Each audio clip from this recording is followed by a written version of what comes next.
ओम राम रीम रोम सा श्री सूर्याय नमः। ज्योतिष भगवान से जुड़ी हुई विद्या है।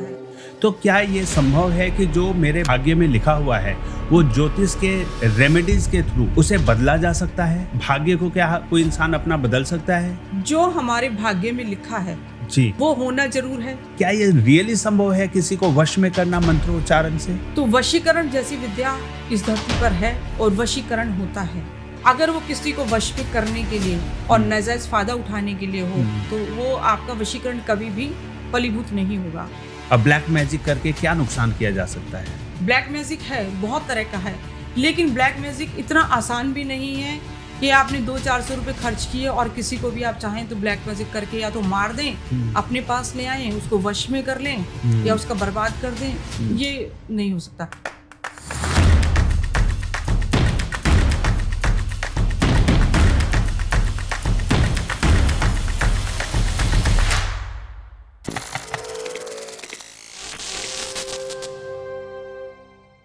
नमस्ते मीनाक्षी मैम, आपका स्वागत है द राहुल रंजन शो में। नमस्कार राहुल जी। मुझे बहुत ज़्यादा खुशी हो रही है हमारे स्टूडियो में आपको देखकर, एंड थैंक यू कि आपने मेरा इनविटेशन एक्सेप्ट किया।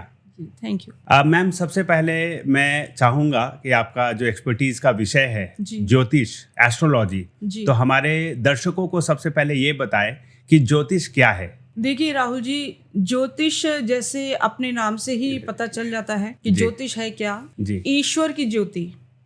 ज्योतिष एक ऐसी चीज है जो हमें ईश्वर को पाने का रास्ता बताती है, हमें अपने भविष्य को जानने का रास्ता बताती है। ये वो ज्योति है जो हमें बताती है कि हमारे प्रारब्ध क्या थे, हम क्या करके आए हैं, उन प्रारब्ध का हमें इस जीवन में क्या फल मिलने वाला है, ये वाला जीवन हमारा कैसे चलने वाला है और पिछले प्रारब्ध से हम इस अपने नए जीवन को कैसे सुगम बना सकते हैं, किस तरह की समस्याओं को हम इस जीवन में देख सकते हैं, क्या क्या समस्याएं इस जीवन में आ सकती हैं, ये सब ज्योतिष से हमको पता चल सकता है। तो ज्योतिष में अपने ग्रह हैं जिनकी अलग अलग अवस्था है, उनकी अलग अलग एक स्थान है जहाँ वो बैठते हैं, कुंडली में बैठते हैं, उसके बाद फिर वो गोचर में आते हैं, फिर वो दशाओं में आते हैं। तो कई तरह से वो हमारे जीवन पे प्रभाव डालते हैं। तो कहने का तात्पर्य है ज्योतिष ही एक ऐसी पद्धति है जिससे हम अपने पिछले जन्म, अपना इस जन्म और अपने आने वाले जो अपना अगला हमारा जन्म है उसके विषय में जान सकते हैं और अपने जीवन को सुगम बना सकते हैं। तो ज्योतिष एक ब्रॉड विषय है। ज्योतिष को बहुत कम शब्दों में हम ऐसा नहीं कह सकते कि भाई इतना ही ज्योतिष है। इसकी बहुत सारी शाखाएं हैं, जैसे आपका वैदिक ज्योतिष है, अभी कुछ लोग हस्तरेखा से भी ज्योतिष करते हैं। बहुत सारी पद्धति हैं जिनसे हम ज्योतिष करते हैं और अपने जीवन का पूरा जो लेखा जोखा है वो ज्योतिष से जाना जा सकता है। यानी ईश्वर की ज्योति है। ईश्वर ने हमें बताया कि आप कैसे अपने जीवन को जान सकते हैं ज्योतिष की वजह से।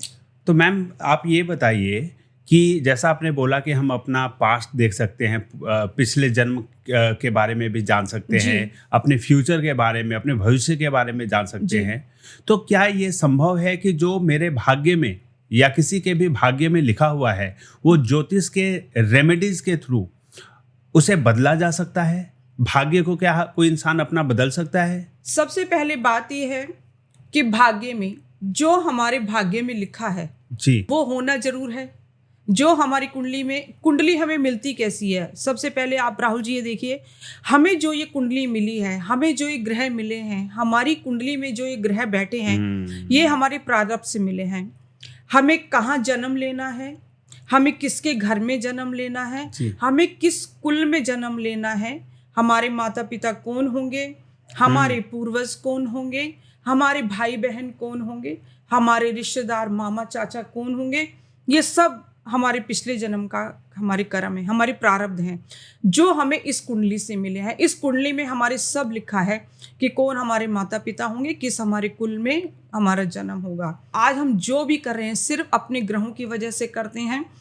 आप देखेंगे एक ही परिवार के 2 बच्चे होंगे अलग अलग, उनके माता पिता भी वही हैं, उनके और रिश्तेदार भी वही हैं, और माता पिता ने उनको जो शिक्षा दी है वो भी अपने हिसाब से उनको वही दी है। सबको पूरी लिबर्टी है कि आप अच्छे से पढ़ें, वो अपना पूरा संस्कार भी उनको देते हैं। परंतु फिर भी घर का एक बच्चा कुछ अलग करता है और दूसरा बच्चा शायद कुछ भी नहीं करता या उससे थोड़ा कम करता है। इसमें ना माता पिता का दोष है, ना उसके कुल का दोष है।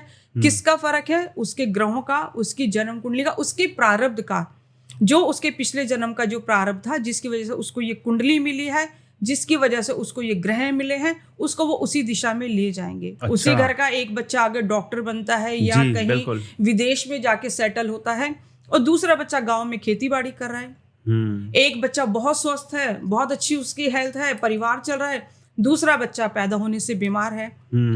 किसका प्रभाव हुआ? आपकी कुंडली का, आपके ग्रहों का और आपके पिछले जन्म के कर्मों का, जिसको हम बोलते हैं प्रारब्ध जी। पिछले हमारे जन्म के जो हमारे कर्म हैं वो इस जन्म में हमें कुंडली के रूप में मिलते हैं।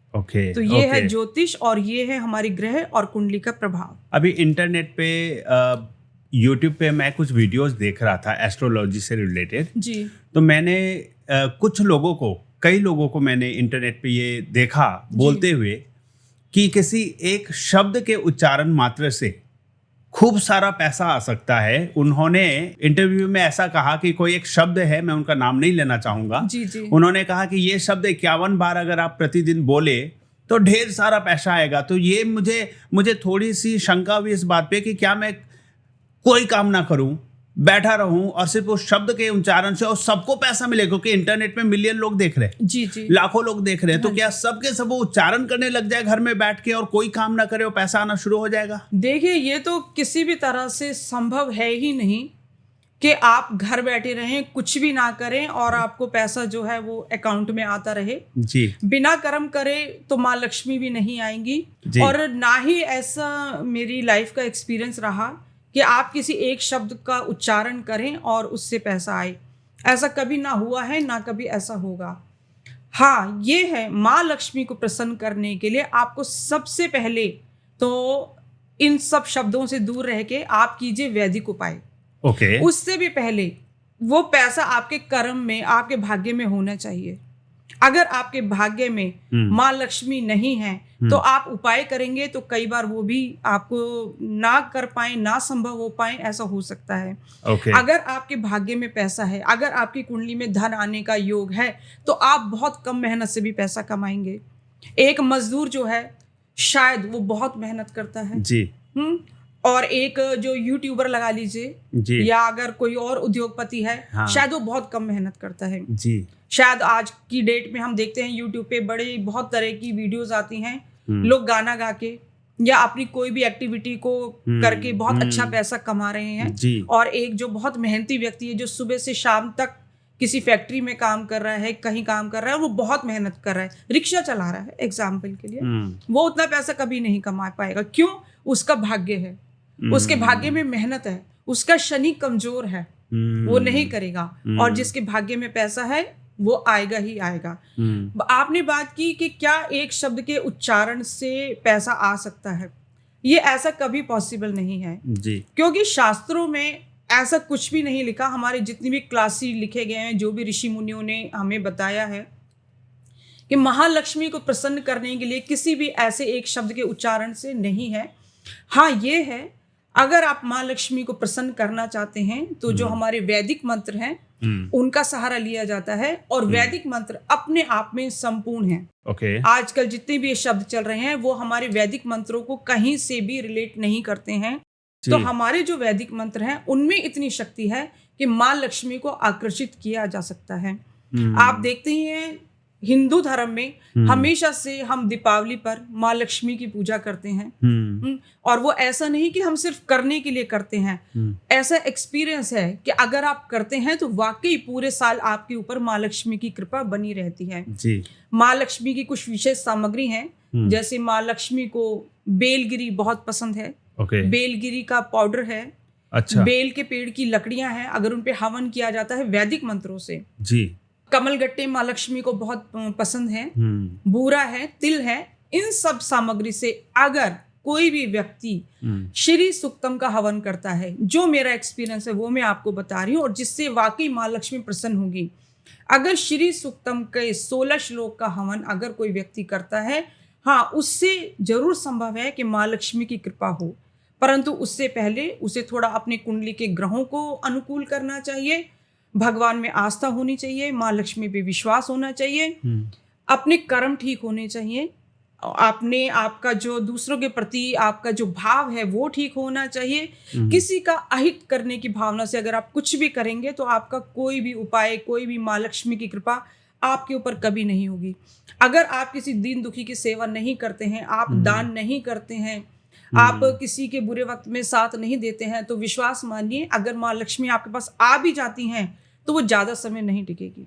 अच्छा। देखिए जी, माँ लक्ष्मी है चंचला, वो उन्हीं के पास रहेंगी जो उनकी पूरी इज्जत करेंगे, जो उनका सम्मान करेंगे और सदउपयोग करेंगे, दान धर्म करेंगे, किसी अच्छे सत्कर्म में लगाएंगे तो जरूर माँ लक्ष्मी की कृपा होगी। बहुत अच्छी बात बोली आपने मैम। मीनाक्षी मैम, आपने कोई शब्द बोला, श्री सुक्तम जी श्लोक जी, तो ये श्री सुक्तम श्लोक 16 बार आपने क्या वर्ड यूज किया था? 16 बार? ये श्री सूक्तम माँ लक्ष्मी जी के 16 श्लोक हैं। 16 श्लोक है। हाँ। तो वो कब करने चाहिए? देखिए, इनको करने के लिए आप किसी भी शुक्ल पक्ष के शुक्रवार से शुरू कर सकते हैं। अच्छा। जैसे कि अभी सावन मंथ है तो आप सावन में शुरू कर सकते हैं। इनके जो श्लोक हैं वो संस्कृत में हैं, जिसका पहला श्लोक है, मैं आपको थोड़ा सा बता देती हूँ। जी अगर आप दर्शकों के काम आएगा। जी बिल्कुल काम आएगा, लिख पाएंगे ये बिल्कुल श्लोक। आप लिखिए। आप इन श्लोक का अगर आप उच्चारण आराम से कर पाते हैं तो आप धीरे धीरे कीजिए, कोई जल्दी में नहीं, आप आराम से कीजिए और आप करेंगे तो आपको अवश्य ही लाभ होगा। मेरा खुद का अनुभव है। क्या बात है। हाँ, आपको हवन करना है और आपको माँ लक्ष्मी का जो पहला मंत्र है वो है ओम हिरण्य वर्णाम हरिणीम सुवर्ण रजस्त्रजाम चंद्राम हिरणमीम लक्ष्मीम जात वेदो माँ आवाहा। ये पहला मंत्र है। फिर दूसरा आता है ताम मावाहा जात वेदा लक्ष्मी मनपगामिनीम यस्सम हिरणम विंध्यम गामश पुरुषानहम। इस तरह से 16 श्लोक हैं।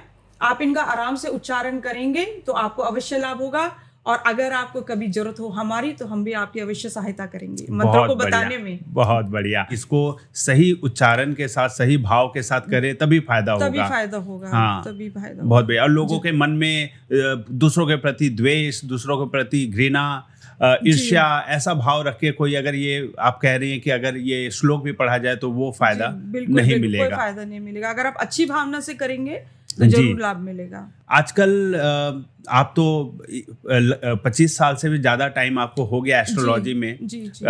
साथ में आपने पीएचडी भी की हुई है। जी। वर्ल्ड फेमस है, इंटरनेट पे हर जगह हम आपको देखते हैं एस्ट्रोलॉजी सर्विसेज में। जी।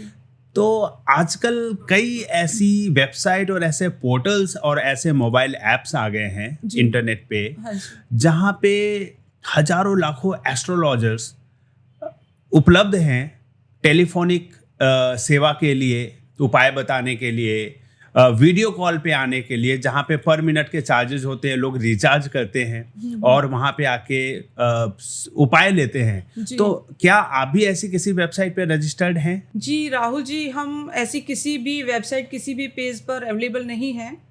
उसका सबसे बड़ा कारण तो ये है कि हमारे पास इतना टाइम ही नहीं है, और दूसरी बात हमने देखा है इन वेबसाइट पे काफ़ी सारे लोग जो रजिस्टर्ड हैं, मैं सबका नहीं बोलूँगी, बहुत अच्छे भी हो सकते हैं जिनको नॉलेज हो, लेकिन ज़्यादातर ऐसे लोग हैं जिन्होंने सिर्फ 10 दिन 15 दिन टैरो सीखा या न्यूमरोलॉजी पढ़ लिया या यूट्यूब देख देख के पढ़ लिया, और वहाँ पर वो पर मिनट के हिसाब से पैसे लेते हैं। जी देखिए, मेरा ऐसा मानना है कि ज्योतिष ऐसा विषय है जिसे आप जल्दबाजी में कभी नहीं सीख सकते। ठीक है। ना टैरो आप बहुत जल्दी सीख सकते हैं, ना आप न्यूमरोलॉजी, कोई भी आप ज्योतिष विद्या है आप इतनी जल्दी सीखकर आप किसी को नहीं बना सकते। रही बात ये जो वेबसाइट, जो प्लेटफॉर्म बने हुए हैं, इनका जो मेन मकसद है पैसा कमाना ही है, और हमारा ऐसा मानना है कि ज्योतिष भगवान से जुड़ी हुई विद्या है। राइट। उसका इस तरह से दुरुपयोग नहीं होना चाहिए। आप अगर किसी प्लेटफॉर्म पर भी हैं तो आपका जो पहला मकसद है वो ये होना चाहिए कि अगर आपके पास कोई भी व्यक्ति दुखी होकर आता है, देखिए ज्योतिष के पास या डॉक्टर के पास, वकील के पास कोई भी जाएगा तो परेशान होगा, तभी जाएगा। एब्सोल्युटली। हाँ। एब्सोल्युटली। किसी भी ज्योतिष या डॉक्टर के पास कोई खुशी से नहीं जाता है। तो ज्योतिष का फर्ज क्या बनता है? उसने इतने साल ज्योतिष पढ़ा है, उसने अपने गुरुओं से विद्या हासिल की है, उसने अपने गुरुओं को एक प्रॉमिस किया है कि मैं इस विद्या का सदुपयोग करूंगा। बिल्कुल। किसी को आवश्यकता होगी तो मैं उसको हेल्प करूंगा, उसकी मदद करूंगा, उसको सही राय दूंगा, सिर्फ पैसा कमाना नहीं। तो अगर हमारे पास कोई आता है तो हमारा जो एक फर्स्ट जो एक सोच होनी चाहिए ना, ये होनी चाहिए कि हम उसके दुख को सुन के कैसे उसकी समस्या का हल करें। हम उसके लिए कुछ नहीं कर सकते तो कम से कम उसको एक अच्छी राय दे सकते हैं। अगर वो कुछ नहीं करना चाहता तो एक आप उसको एक इस तरह से बताएं कि उसको अपने दुख से कुछ शांति मिले, ना कि हमारा ध्यान ये हो कि इसके पास कितने पैसे हैं, हमें उनको कैसे निकालना है। राइट। हम मिनट काउंट करते रहें कि अब आधा घंटा हो गया, 40 मिनट हो गए, हमको इससे पैसे निकालने नहीं। ज्योतिष का ये फर्ज है क्योंकि ये देवताओं से और ईश्वर से जुड़ी हुई विद्या है, तो हमारा पहला फर्ज ये होना चाहिए कि हम उस व्यक्ति की समस्या को हल करें। पैसा कमाना अलग बात है, वो दूर की बात है। तो मैंने जितने भी प्लेटफॉर्म देखे हैं, मेरा अपना जो सोच है, मेरा जो अपने अंदर अपनी हार्दिक भावना है, मुझे ये ठीक नहीं लगता।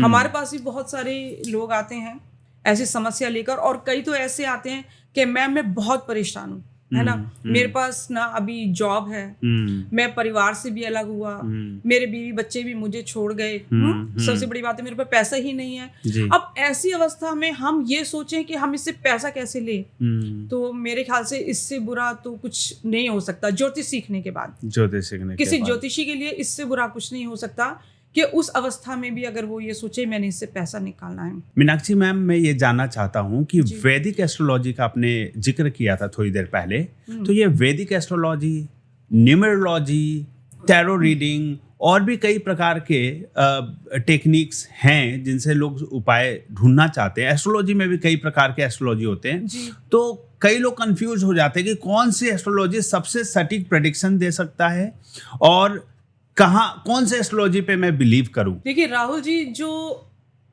एस्ट्रोलॉजी है, जो ज्योतिष है, वो सिर्फ वैदिक ही है, जो हमारे ऋषि मुनियों ने बनाया।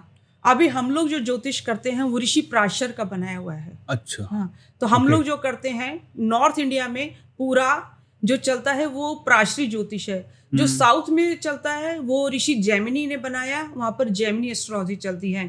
और मुझे लगता है कि इसके अलावा जितने भी हैं, न्यूमरोलॉजी है, टैरो है, मैं उसको ज्योतिष नहीं मानती, क्योंकि मैंने देखा है टैरो तो अब इस तरह के कार्ड आ रहे हैं कि आपने एक कार्ड निकाला, माता रानी की फोटो इधर लगी हुई है और उस पर लिखा हुआ है जी आपके जीवन में ये होने वाला है, जी 4 दिन में आपका बहुत अच्छा पैसा मिलने वाला है।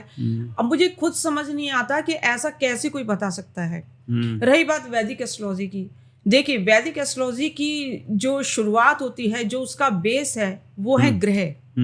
हम लोग सभी जानते हैं, हम सूर्य को देखते हैं रोज, हम विश्वास करते हैं कि हमें सूर्य को जल चढ़ाना है, वो जागृत देवता है ना सूर्य देव, उनको हम देख रहे हैं तो उन पे हम विश्वास करते हैं। चंद्रमा को हम लोग देख रहे हैं, वो हमें रात दिन दिखाई देता है, हम उस पर विश्वास करते हैं। हिंदू धर्म के सभी त्योहार सूर्य और चंद्र पे आधारित हैं जी। एकादशी, द्वादशी, तिराशी, करवा चौथ, होली, अष्टमी, दीपावली, छठ पूजा, ये सभी सूर्य और चंद्रमा से आधारित हैं जी। तो जिस तरह से हमारे ये 2 ग्रह हैं, उसी तरह हमारे 7 ग्रह और हैं, सूर्य, चंद्र, मंगल, बुध, बृहस्पति, शुक्र, शनि, राहु और केतु जी। टोटल हमारे 9 ग्रह हैं जी, जिनमें से 2 हमें दिखाई देते हैं, उनको हम देख सकते हैं अपनी इन आंखों से, सूर्य और चंद्रमा को जी। 7 ग्रहों को हम नहीं देख सकते क्योंकि वो बहुत ज्यादा दूरी पर हैं जी, परंतु वो अपना प्रभाव तो हमारे जीवन पे डालते ही है ना जी जी। ये हमारा बेस है, ये ज्योतिष का बेस है। आधा तो हमें दिखाई दे रहा है ना, ग्रहण को हम देखते हैं जी, बिल्कुल। ग्रहण का हमारे जीवन पे, हमारी कुंडली पे बहुत असर है। हमारे जो जीवन में समस्याएं आती हैं, ग्रहण का बहुत है। चंद्र ग्रहण, सूर्य ग्रहण होता रहता है। पूर्णिमा पे आपने सुना होगा, पूर्णिमा और अमावस्या हमारे जीवन पे बहुत प्रभाव डालती है। पूर्णिमा पर समुद्र का पानी चंद्रमा को छूने के लिए ऊपर तक आ जाता है, बिल्कुल सही, ये सत्य है, सब देख रहे हैं, बट उसको ज्योतिष से रिलेट नहीं कर रहे हैं, क्योंकि वो इतना मेहनत और इतना डीप, जो हमारा इतना जो गहन विषय है, वहां तक जाना ही नहीं चाहते हैं। मतलब कि इसमें ज्यादा मेहनत करनी पड़ेगी, साइंस को समझना थोड़ा टफ है, साइंस को तो लोग ऊपरी ज्ञान के ऊपर प्रैक्टिस करना शुरू करना चाहते हैं। जो लोग ये कर रहे हैं, टैरो कर रहे हैं, वो ऊपरी ज्ञान है। वो 1 हफ्ता पढ़ने के बाद वो ज्योतिष कर रहे हैं, पैसा कमा रहे हैं, और लोग शायद उनके ऊपर विश्वास भी कर रहे हैं। लेकिन मेरा अपना अनुभव ये है कि अगर आपको वाकई ज्योतिष करना है तो आप सिर्फ वैदिक कीजिए। वैदिक से ही आपको सारी चीजें पता चलती हैं। सूर्य और चंद्रमा, अब देखिए बात चलती है मून साइन की जी, ठीक है जी, चंद्रमा का एक स्वभाव है कि हर 2 दिन के बाद राशि बदलता है। इस विषय में हम आगे डिटेल में भी बात कर लेंगे। 2 दिन में राशि बदलता है। कई बार क्या होता है, ट्विंस बच्चे पैदा होते हैं। जी, जी, ट्विंस हुए, ठीक है, ट्विंस में एक बच्चा बहुत हेल्दी है और एक होते ही बीमार है। हाँ, जबकि एक ही टाइम पे जन्म हुआ है। एक ही टाइम पे जन्म हुआ है ना। और ये क्यों हुआ, ये सिर्फ आप वैदिक से देख सकते हैं। अच्छा, ये सिर्फ आप वैदिक से देख सकते हैं। तो क्या 1 मिनट के अंदर भी भाग्य बदल सकता है? बिल्कुल 1 मिनट के अंदर भी भाग्य बदल सकता है। कई बार तो एक बच्चा जीवित ही नहीं रहता और एकदम ठीक होता है, ऐसा भी होता है ना। उसकी मृत्यु योग था ना, वो 30 सेकंड या 1 मिनट के अंदर ही वो मृत्यु योग बना। तो ये जो सारी चीजें हैं ये हम सिर्फ मून साइन से देख सकते हैं। अच्छा, अब टैरो से हम ये कैसे देख सकते हैं? टैरो से या न्यूमरोलॉजी से तो मुझे नहीं लगता। न्यूमरोलॉजी में क्या बता रहे हैं, वो आपका जो डेट ऑफ बर्थ है आपकी 2 आ गई जी, आप चंद्रमा की फैमिली के हो गए, ठीक है। तो क्या जिनके सबका ही डेट ऑफ बर्थ का कैलकुलेशन 2 बनता है, 11 तारीख हो गई, 2 तारीख हो गई, क्या सबका भाग्य एक सा होगा?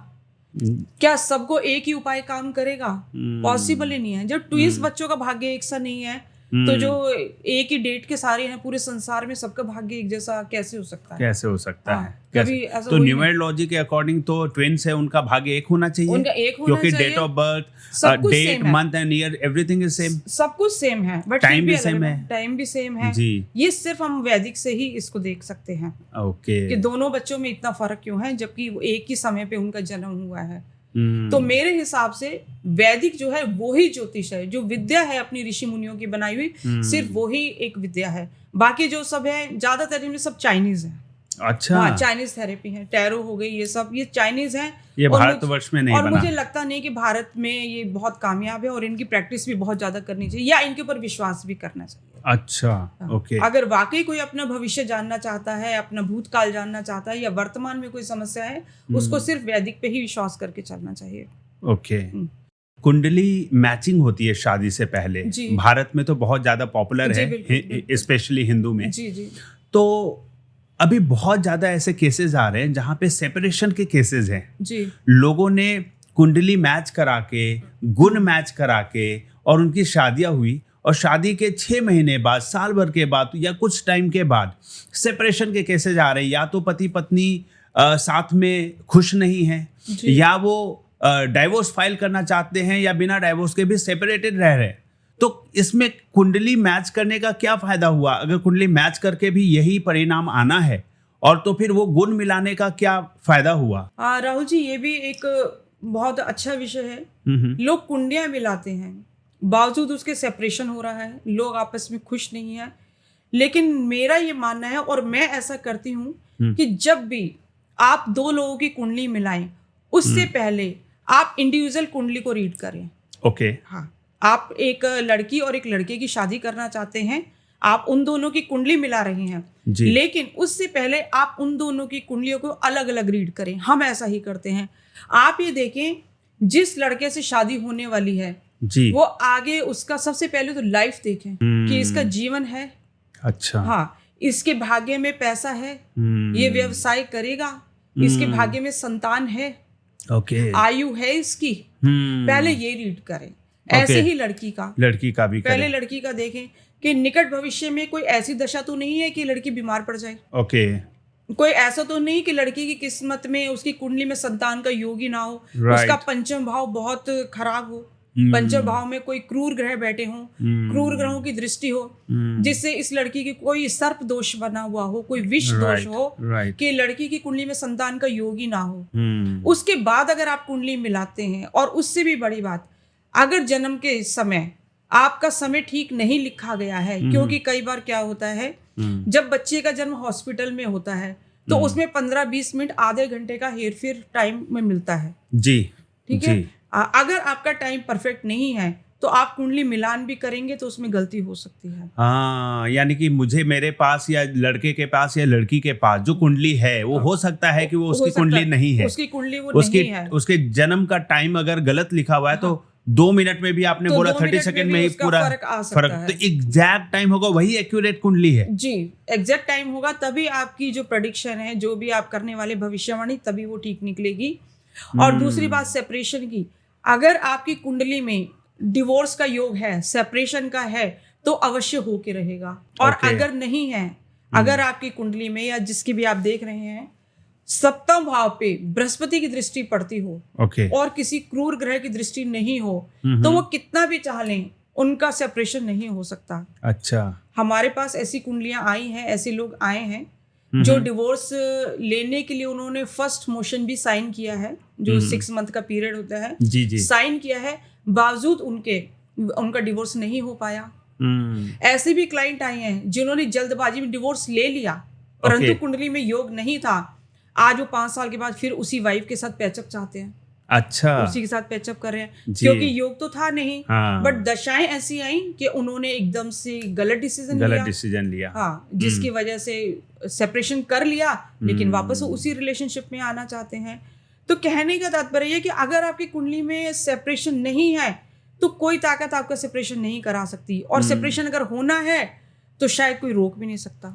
इसका मतलब ये हुआ कि कुंडली में सिर्फ गुण मिलाने से काम नहीं चलेगा। हाँ, गुण मिलाने से काम नहीं चलेगा। हाँ, पहले इंडिविजुअल उसको एक बार अच्छे से रीड इनका करके फ्यूचर प्रेडिक्शन किया जाए कि इनका शादी के बाद कैसा का इनका जीवन भविष्य क्या कैसा भविष्य है, उसके अकॉर्डिंग अगर कुंडली मैच कराया जाए। और दूसरी बात की एग्जैक्ट टाइम भी करेक्ट वो हो, बहुत जरूरी है। हो सकता है कि गलत प्रेडिक्शन भी निकल आए। जी बिल्कुल। कई बार कुंडली में मैच नहीं करता, लेकिन शादी करते हो सक्सेसफुल रहते हो सकता है कि यही कारण रहा हो कि कुंडली गलत हो। कुंडली गलत होती है बहुत सारे केस में। आप ये समझ लीजिए कम से कम 20% कुंडलियां गलत है। ओके। उसमें टाइम करेक्शन करने की जरूरत होती तो है। जितने भी पेरेंट्स जो वुड बी पेरेंट्स हैं, वो ये अगर वीडियो देख रहे हैं तो एग्जैक्ट टाइम पे ध्यान रखें। अगर आपका चाइल्ड इस दुनिया में आने वाला है या फ्यूचर प्लानिंग है, तो अपने रिलेटिव में भी बताएं कि एग्जैक्ट टाइम जरूर लिखें, जिससे कि करेक्ट कुंडली बन सके। तभी करेक्ट कुंडली होगी, तभी आगे जाके बच्चे। कई बार क्या होता है, अब बच्चे का जन्म हुआ, कुंडली तो आधे घंटे बाद वो टाइम देंगे, वो तो अपना सब सिस्टम करके देंगे। बच्चे की कुंडली में होते बाल अरिष्ट योग। अच्छा। हाँ, बहुत सारे लोग इस चीज पे उस समय ध्यान ही नहीं देते हैं। ये क्या है बाल अरिष्ट योग?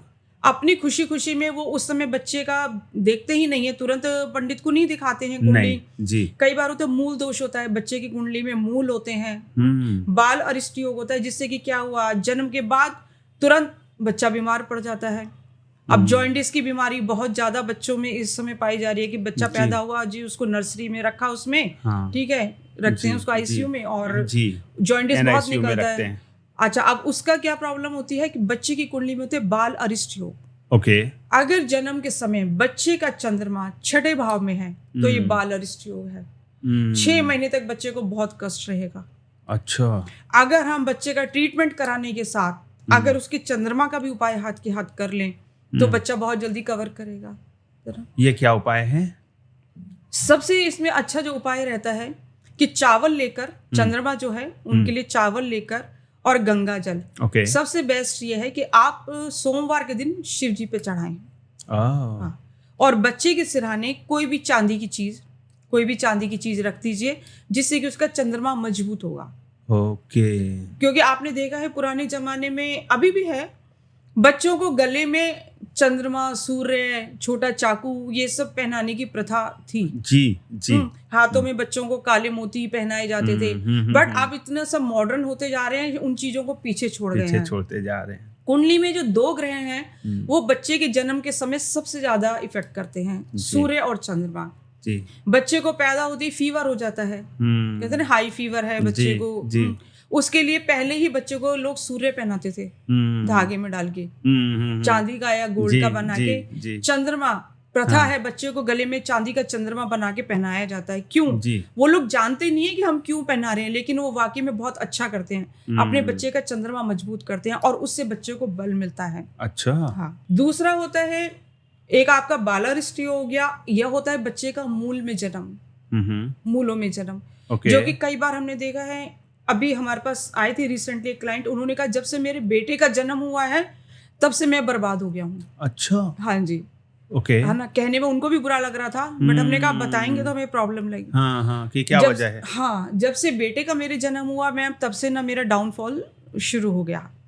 और बच्चे का जन्म था मूलों में।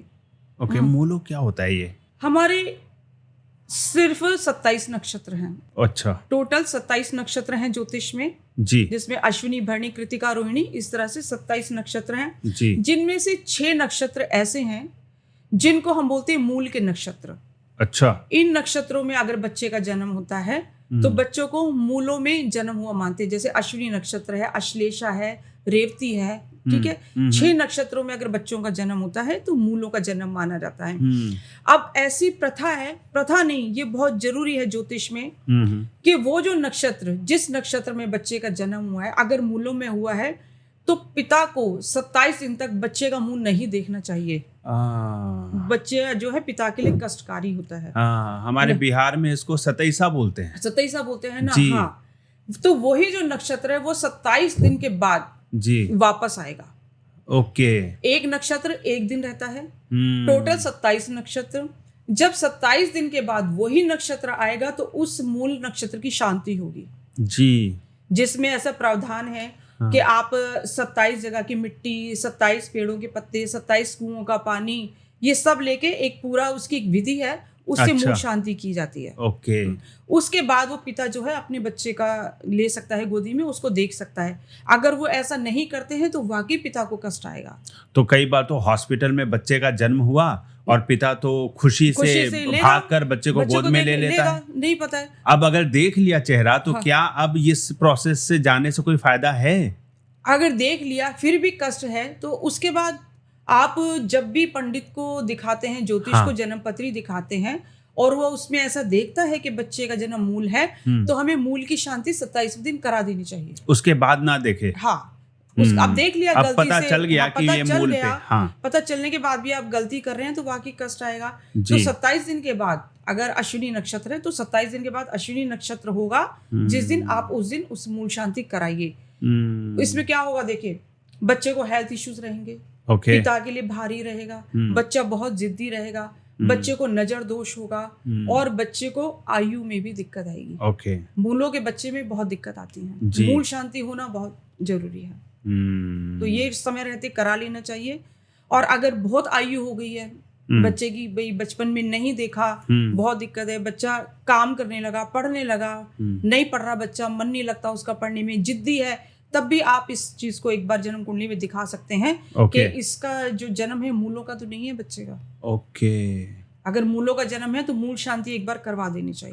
किसी भी आयु में करा देना चाहिए, आपको फायदा ही होगा। बहुत बढ़िया, बहुत अच्छी इन्फॉर्मेशन दी मैम आपने। ये ज्योतिष में बहुत जरूरी है, मूल शांति बहुत जरूरी है। और बाला दृष्टि योग है तो उसका भी है, उसकी भी शांति करवानी चाहिए। चंद्रमा का मैंने आपको जैसे बताया, आप शिव जी को चंद्रमा, चावल और एक चांदी का चंद्रमा बना के शिव जी को अर्पण कराइए।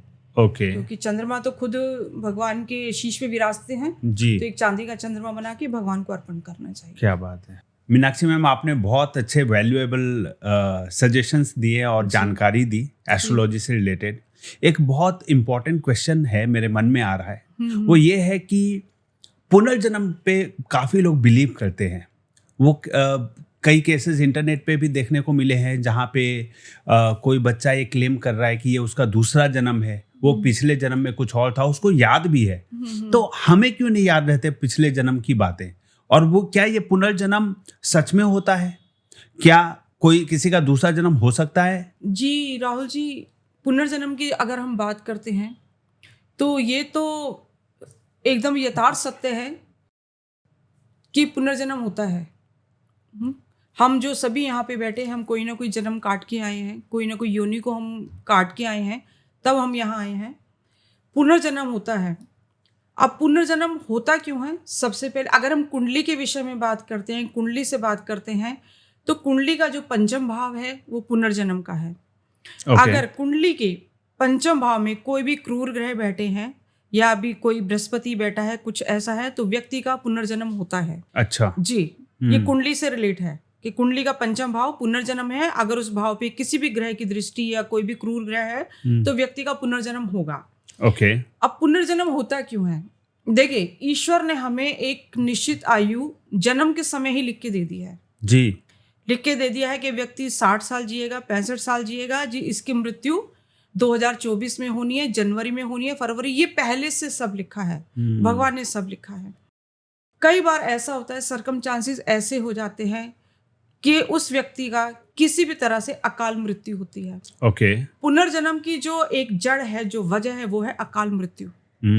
यानी कि जिसकी आयु जीनी थी जितनी, वो बाकी थी, ये अकाल मृत्यु हो गई। लेकिन अकाल मृत्यु हुई, उस व्यक्ति की अकाल मृत्यु हुई, वो एक्सीडेंट से हो सकती है, किसी के मर्डर करने से होती है, जलने से हो सकती है, डूबने से हो सकती है, सांप के काटने से हो सकती है, जी। किसी भी तरह से हो सकती है। देखिए, ज्योतिष में अगर कुंडली में अगर बहुत गहन हम उसको करते हैं उसकी चर्चा, तो कुंडली से जाना जा सकता है कि इस व्यक्ति की मृत्यु कैसे होगी।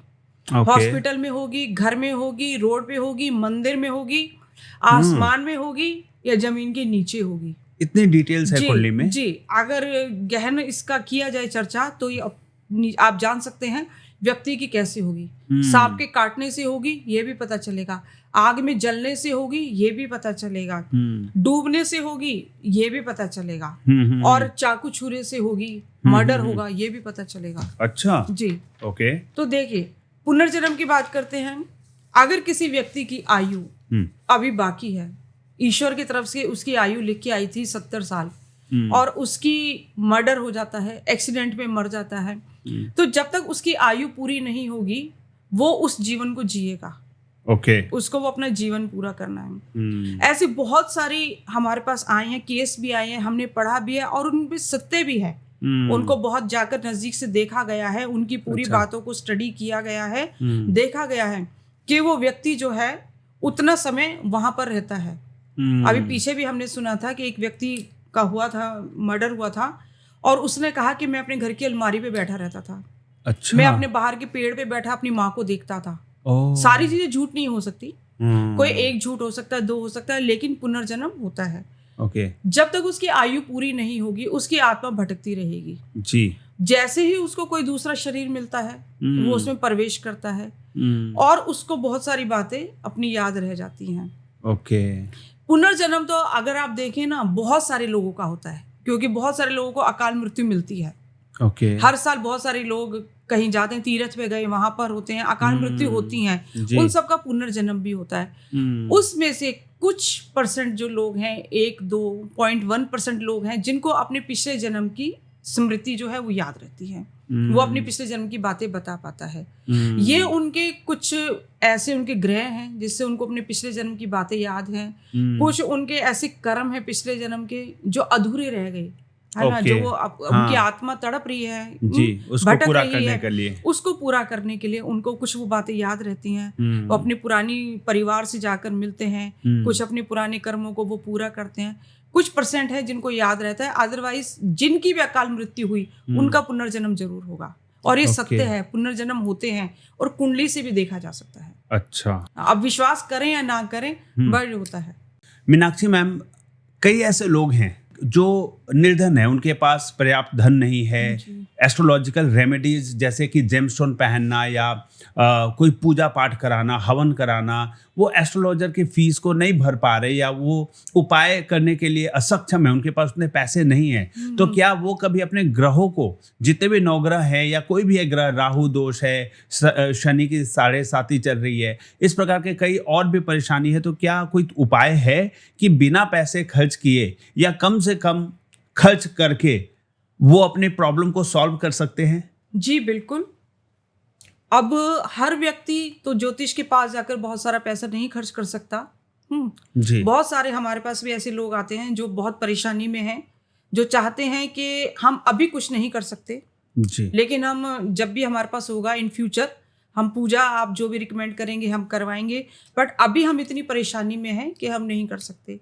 अब ऐसी दशा में क्या किया जाए? एक अच्छे ज्योतिषी का फर्ज बनता है कि उसको एक सही सलाह दी जाए।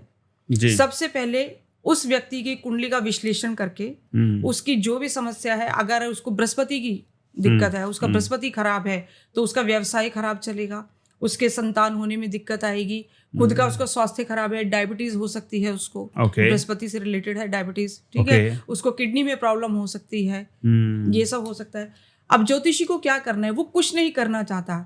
अब जैसे उसने ट्रेस आउट किया जी, उसको बृहस्पति किया, अगर वो उसको पुखराज पहनाना चाहता है, हर व्यक्ति पुखराज नहीं ले सकता, नहीं अफोर्ड कर सकता, तो उसको क्या करना चाहिए, हमारे शास्त्रों में बहुत सारे जो हमारे पेड़ हैं, जो वृक्ष हैं, उनकी जड़ों को और बहुत सारी जड़ी बूटियों को भी वही सम्मान दिया गया है जो रत्नों को दिया गया है। अच्छा। और उनका भी वही असर है जो रत्नों का है। तो ऐसी दशा में आप बहुत सारे पेड़ हैं, जैसे अगर बृहस्पति खराब है तो केले के पेड़ की जो जड़ है उसको अगर पीले कपड़े में बांध के और दाएं बाजू पे बांधा जाए तो वो पुखराज का ही काम करेगा। और आपको बृहस्पति से समस्या जो भी आ रही है, दशा है, दृष्टि है, उसको वो ठीक करेगा। शनि दशा है, नीम की जड़ है, नीम की जड़ को अगर आप दाएं बाजू पे बांधते हैं तो आपको वही फायदा करेगा जो आपको नीलम करता है। क्या बात है जी, बिल्कुल। ओके। खैर की लकड़ी है जी, अगर आपको मंगल आपका खराब है तो आप खैर की लकड़ी को, एक पेड़ है खैर नाम है उसका, आप उसको अपने घर में लाके रखिए, अपने पास रखिए, अपने बाजू पे बांध के रखिए, आपको वही फायदा करेगा जो मूंगा करता है। वाह, बिल्कुल बात है। ऐसा कोई जरूरी नहीं है कि रत्न ही खरीदे जाएं।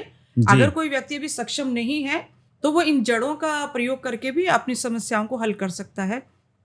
दूसरी बात है मंत्र जाप की। जी, जब हम किसी ज्योतिषी के पास जाते हैं या हमारे पास कोई आता है तो हम उसको ये बताएंगे, कोई भी ज्योतिषी ये बताएगा कि अगर आपकी शनि महादशा है तो आप शनि के जाप कराइए। जी, जैसे शनि की जो संख्या है, जाप संख्या 23,000 है। ओह, कि आप शनि के 23,000 जाप कराइए।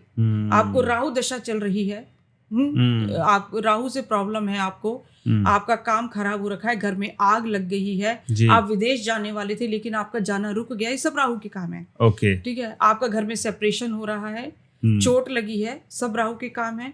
आप नहीं कर सकते उस दिशा में, क्या आपको सबसे पहले राहु के 18,000 जाप करने हैं। ओके, आप नहीं करा सकते जी, आपको पैसे की प्रॉब्लम है भाई, आप इतना खर्चा नहीं कर सकते, 20-25-30,000 रुपए नहीं कर सकते जी। अब उस दिशा में हम क्या करें? हम उस व्यक्ति को ये कहते हैं कि कोई बात नहीं, आप राहु के जाप खुद कीजिए। अच्छा, वो खुद भी कर सकता है, लेकिन उसका उच्चारण ठीक होना चाहिए और उसका मुहूर्त ठीक होना चाहिए। जब भी आप किसी ग्रह का उपाय करते हैं तो उस समय आपका रहन सहन, उन दिनों की आपकी व्यवस्था, आपका उच्चारण और सबसे ज्यादा जो है आपका मुहूर्त ठीक होना चाहिए। अगर आप किसी भी गलत मुहूर्त में कोई भी पूजा करते हैं, आपको पता है ना, महालक्ष्मी जी की जब पूजा होती है दीपावली पे, तब भी लगन निकाला जाता है ना, स्थिर लगन में महालक्ष्मी की होती है भाई। आपका सिंह लगन हो, कुंभ लगन हो, वृष लगन हो, तब महालक्ष्मी की पूजा का मुहूर्त निकाला जाता है जी। इसी तरह हर एक ग्रह का है। अगर आपको राहु की पूजा करनी है तो उस समय राहु काल होना चाहिए। ओके, राहु काल होना चाहिए, लेकिन कोई दूसरी खराब स्थिति नहीं होनी चाहिए, कोई यम घंटक योग नहीं होना चाहिए, गुलिक काल नहीं होना चाहिए। ऐसे ही आपको शनि का उपाय करना है, आपको शनि का जाप करना है, तो आपको उस समय कोई खराब वो नहीं होना चाहिए, यम घंटक काल ना हो, गुलिक काल ना हो और राहु काल भी ना हो शनि के लिए। अब शनि का मंत्र भी हम बताते हैं सबको कि भाई आप ये कीजिए। आपको शनि की दशा है तो शनि का तांत्रिक मंत्र है ओम प्राम प्रीम प्रोम सह श्री शनिश्चराय नमः। शनिदेव का मंत्र है, आप कीजिए 23,000 संख्या में, आपको लाभ होगा। 23,000 बार करना पड़ेगा, 23,000 संख्या, और लगातार करना होता है ये? आप उसको थोड़ा थोड़ा रोज कीजिए। अच्छा, आप 11 माला 5 माला जितना आप कर सकते हैं रोज कीजिए। अच्छा। उसकी जो टोटल संख्या है 23,000 हो। और ये वो कैसे देख पाएगा कि कब राहु काल है, कब यम घंटक काल है और या कोई और काल है? देखिए, वैसे तो पंचांग में अगर आप कोई भी वैदिक पंचांग में देखते हैं तो इसमें सब लिखा होता है, समय दिया होता है कि ये इस समय राहु काल है। जैसे वैसे तो ज्यादातर सबको पता है राहु काल आपको शनिवार को सुबह 9 बजे से 10:30 तक राहु काल होता है। अच्छा। हाँ, सोमवार को 7:30 से 9 बजे तक होता है, बृहस्पतिवार को 4:30 बजे से होता है। तो राहु काल का एक फिक्स टाइम है। ओके। हाँ, पूरे आपके पूरे सप्ताह के लिए राहु काल का फिक्स टाइम है। ऐसे ही दूसरे काल का भी फिक्स टाइम है? सबका फिक्स टाइम है। आप उसको किसी भी कैलेंडर में देख सकते हैं, काल निर्णय या जो भी कैलेंडर इस तरह के आते हैं उस सब में दिया होता है। वरना आजकल तो सब लोग इंटरनेट से बहुत अवेयर हैं, उस पे भी वो लोग देख सकते हैं। हमें मुहूर्त का जरूर ध्यान रखना है, और ये खराब जो टाइम है, जो यम घंटक वगैरह जो काल है, इनमें कोई भी उपाय हमें नहीं करना है। तब तो इस तरीके से जब आपने ये उपाय बता दिए तो किसी एस्ट्रोलॉजर की अब आवश्यकता उनको नहीं है। अगर उनको ये पता चल जाए कि कौन से मंत्र और किस पहर में करना है, तो क्या डिफरेंस होता है अगर वो खुद से यही कार्य करते हैं, ये रेमेडीज अपनाते हैं, और एक एस्ट्रोलॉजर इसी काम को उनके लिए करते हैं, तो क्या डिफरेंस आता है? क्या प्रभाव में कोई बदलाव आएगा? देखिए, प्रभाव में बदलाव नहीं आएगा और आ भी सकता है। उसका सबसे बड़ी वजह है कि मंत्रों को करने का एक निश्चित टाइम है। ओके जी। कि इतने मंत्रों को आप 2 या 3 दिन में पूरा कर लें जी। अब आपको एक छोटा सा एक एग्जाम्पल है, आपको मैं बताती हूँ। हमें 1 बाल्टी में पानी भरना है जी, ठीक है। अभी हम उसको एक बड़े लोटे से भर रहे हैं जी। कितनी देर में भरेंगे हम उसको? 5 से 10 मिनट। राइट। उसी बाल्टी को हम एक छोटी कटोरी से भरना चाहते हैं तो हमें कम से कम 1-1.5 घंटा लगेगा जी। अब उसी बाल्टी को हम एक छोटा चम्मच लेके भरने लग जाते हैं तो शायद हम सुबह से शाम तक लगाएंगे। जी जी जी। अगर कोई एस्ट्रोलॉजर या कोई ब्राह्मण बैठ के उनको मंत्रों को करता है तो वो एक निश्चित टाइम में करेगा जी। आपको 3 दिन में जाप करेगा, चौथे दिन उनका दशांश हवन होना चाहिए। अच्छा। 5वें दिन नदी पर जाकर वो सारा विसर्जन होना चाहिए। सब कुछ तरीके से वैदिक रीति से होना चाहिए। जब ब्राह्मण आपका करेगा या कोई एस्ट्रोलॉजर करेगा वो खुद भी शुद्ध रहेगा जी। आपके मंत्रों का शुद्धता से उच्चारण होगा, उसका बैठने का आसन होगा जी, है ना, उसकी पूरी प्रक्रिया, और वो पूरे परहेज से रहेगा जी। वो उन दिनों 5 दिन 6 दिन वो पूरा। परंतु कोई ग्रस्त व्यक्ति अगर करता है जी अपने लिए तो शायद वो उतने नियम नहीं करवा पाएगा। बिल्कुल। और इसमें गलती होने की संभावना बहुत होती है। हमने देखा है कि अगर राहु दशा में कोई भी व्यक्ति अपने घर में राहु के जाप करता है तो घर में आग लगने की संभावना बहुत होती है, और बहुत लोगों के साथ ऐसा हुआ। ऐसा भी हो सकता है? जी बिल्कुल होता है। अगर राहु दशा चल रही है और आप घर में ही राहु का उपाय करना चाहते हैं तो आग लगने की संभावना बहुत ज्यादा है, और राहु दशा में आग वैसे भी लग जाती है। तो हवन करते करते भी आग लग सकती है? बिल्कुल लग सकती है। हवन करते हुए आग लग सकती है घर में, जाप के दौरान भी लग सकती है, आपको पता ही नहीं चलेगा कि कैसे हुआ। ओके। कहाँ से आग लगी। अच्छा, तो जाप करते वक्त वो ये बहुत उपाय बता रहे हैं उसमें वो जाप करना है, हवन तो आखिरी में करना है। हवन आखिरी में होगा। तो जाप करते वक्त भी थोड़ा देर से भी लग सकता है ना, आपको प्रिकॉशन लेने हैं। उच्चारण ठीक होना चाहिए, आपका बैठने का स्थान शुद्ध होना चाहिए। पहले आप भूमि को शुद्ध करेंगे, उससे रिलेटेड आप आसन लेंगे। जैसे आप राहु का कर रहे हैं तो आपको नीले रंग का आसन लेना है। अच्छा। शनि के आप कर रहे हैं तो आप लाल रंग का या काले रंग का आप आसन लेंगे। आप मंगल के जाप कर रहे हैं तो आपको लाल रंग का आसन लेना है, लाल रंग के वस्त्र पहनने हैं। आप जो जोत जलाएंगे वो मोली की जलानी है। तो इस तरह से हर ग्रह का अलग अलग सामग्री है, अलग अलग मंत्र है, अलग अलग उनका विधान है। अच्छा। अगर आप ठीक से कर सकते हैं कोई व्यक्ति तो अवश्य करे घर पे, लेकिन सारी चीजों को देख के और किसी की अच्छी अगर निर्देशन में करता है तो वो ज्यादा अच्छा रहेगा। अगर ना भी किसी ज्योतिष से कराना चाहे तो किसी की सलाह जरूर लें, किसी की सलाह से करें। एक अच्छे अनुभवी ज्योतिष से अनुभवी ज्योतिष सलाह जरूर लें। हम ये नहीं कहते कि हर कोई किसी एस्ट्रोलॉजर के पास जाके करे। अगर आप खुद भी कर रहे हैं पर आपको एक सलाह सही होनी चाहिए, आप उसको सही दिशा में करें, आपको लाभ अवश्य होगा। लेकिन वही तो है ना कि अभी तो एस्ट्रोलॉजर्स ऑनलाइन पर मिनट का चार्ज लेते हैं, तो फिर उसको तो पैसे लगाने पड़ेंगे सलाह लेने के लिए भी। नहीं, ऐसा नहीं है। अगर कोई बहुत कष्ट में है तो ऐसे बहुत अच्छे भी ज्योतिषी हैं जो इस समय किसी की भी सहायता करने के लिए हमेशा तत्पर हैं। सभी ज्योतिष ऐसे नहीं हैं, कुछ ऐसे भी हैं जो अपने ज्योतिष विद्या को एक ईश्वर का वरदान मानकर उसको करते हैं। आपको सलाह भी सही देंगे, सही दिशा भी देंगे, और अगर आप चाहेंगे आप उनसे भी करवा सकते हैं या आप खुद भी कर सकते हैं, ऐसा कुछ नहीं। क्या आपने कभी किसी को ऐसी फ्री सलाह दी है? बहुतों को। अच्छा। हमारे पास देखिए जो भी आएगा ना राहुल जी, वो किसी भी कंडीशन में आए, वो कहीं से भी आए, चाहे वो कितने डाउन जगह से है, कितने हाई जगह से है, किसी भी स्थिति में हो, हमारा जो एक पहला जो एक सोच होती है, जो हमारा एक पहला कर्तव्य बनता है और जो हम करते हैं, हम ये सोचते हैं कि हम उसकी समस्या को फील कैसे करें। भाई जिस समय जिस पेन में वो है उसको हम फील कैसे करें। जिस दिन हम ये करने लग जाएंगे ना सभी ज्योतिष, तो मानिए ज्योतिष विद्या शायद बहुत आगे तक जाएगी, वो व्यापार नहीं बन पाएगी। अभी ज्योतिष विद्या को बहुत लोगों ने व्यापार बना दिया है। वो एक एक शब्द बोल के सोच रहे हैं कि इतनी बड़ी बड़ी समस्याएं हल हो जाएंगी, कभी नहीं हो पाएंगी। ये एस्ट्रोलॉजी एक साइंस है जी, और बहुत कम एस्ट्रोलॉजर हैं जो इस साइंस का सदुपयोग लोगों की भलाई में करना चाहते हैं। ये बहुत ज्यादा कमर्शियलाइज हो गया है आज के डेट में। सबको, सभी एस्ट्रोलॉजर्स को आपकी तरह सोचना चाहिए कि लोगों की भलाई के लिए कभी कभी पैसे को ना देखे और लोगों की मदद करने के लिए आगे आए? देखिए, ज्योतिष फलित ही तब होता है। ज्योतिष सिर्फ एक विद्या नहीं है, ये भगवान का आशीर्वाद है, ये आपके इष्ट देव का आशीर्वाद है, ये आपकी पिछले जन्मों के कर्मों का फल है कि आपको इस जन्म में ज्योतिष करने का सौभाग्य मिला। जी जी। और मैंने ये देखा है, बहुत सारे लोग ज्योतिष सीखना शुरू करते हैं। जब सीखने की बात आती है, शायद 100-150 लोग एक साथ सीखना शुरू करते हैं, पर आधे में ही आधे लोग छोड़ जाते हैं जी। और जब तक कोर्स कंप्लीट होता है तब तक शायद 10% ही रह जाते हैं जी। उस 10% में भी जो प्रैक्टिस करते हैं, लोगों के साथ इंटरेक्ट करते हैं, ज्योतिष करते हैं, वो 2% रह जाते हैं। ओके। इसका मतलब उन लोगों के भाग्य में शायद ज्योतिष था नहीं। हाँ, जिन्होंने छोड़ दिया, जो नहीं कर पाए किसी भी वजह से, सीखने के बाद भी नहीं कर पाए, पढ़ने के बाद भी नहीं कर पाए। अच्छा। तो सबसे पहले तो आप ये देखें ना, आपके भाग्य में ज्योतिषी बनना है। पहले अपनी कुंडली का तो विश्लेषण कीजिए जी, दूसरों का करने से पहले। बिल्कुल अपनी कुंडली में देखिए कि क्या आपका सूर्य अच्छा है, क्या आपका बृहस्पति अच्छा है, आपको ये वैदिक शिक्षा पाने का सौभाग्य है।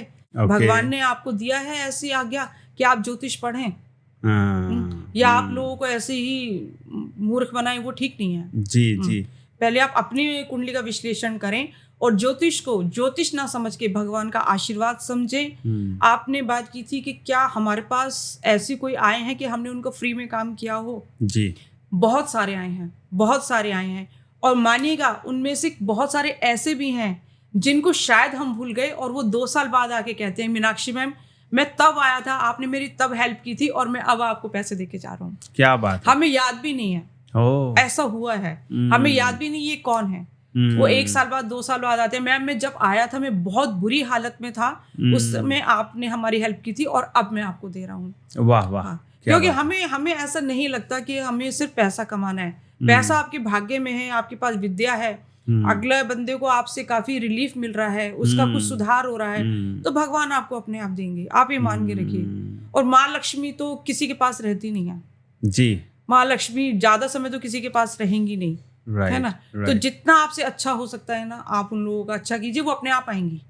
अब ये आपने बहुत अच्छी बात कही कि पहले अपने कुंडली को देखना चाहिए जी। कि आपके भाग्य में ये प्रोफेशन या ये विद्या लिखा है कि नहीं लिखा हुआ है। तो क्या कोई इंसान अपनी कुंडली को देखकर ये डिसाइड कर सकता है कि कौन सा प्रोफेशन या कौन सा बिजनेस या कौन सा कार्य उसके लिए सूटेबल है? कई लोग बिजनेस शुरू करते हैं, फेल हो जाते हैं, जॉब में बहुत अच्छा कर रहे थे, तो क्या उनके भाग्य में बिजनेस नहीं लिखा हुआ था? क्या ऐसी बात होती है?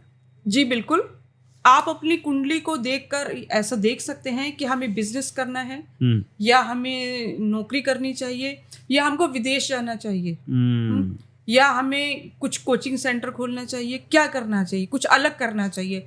अब यूट्यूबर बन रहे हैं जी, पिक्चरों में जा रहे हैं जी, सिंगिंग का उनका प्रोफेशन है, एक्टिंग कर रहे हैं जी, तो उनके भी तो ग्रह बोलते हैं ना, उनके भी तो ग्रह उनको बताते हैं। पेरेंट्स ने सोचा कुछ, माता पिता कुछ और सोच रहे हैं जी, कि अपने बेटे को इंजीनियर बनाएंगे और बेटा डांसिंग क्लास ले रहा है, अच्छा कमा रहा है, कोई दिक्कत नहीं।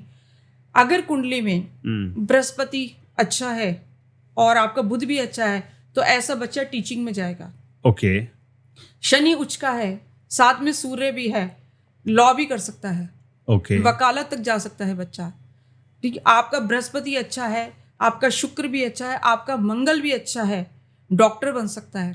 अब मंगल के विषय में एक चीज और है, अगर मंगल बहुत अच्छी सिचुएशन में है तो वो बनाएगा सर्जन। अगर वही मंगल खराब अवस्था में बैठा है, नीच का बैठा है, तो बना देगा उसको चक्कू छुरेबाज। क्योंकि दोनों का ही काम है काटना। अच्छा, अब ये पॉजिटिव डायरेक्शन में जाना है या नेगेटिव डायरेक्शन में जाना है? मंगल का काम है काटना।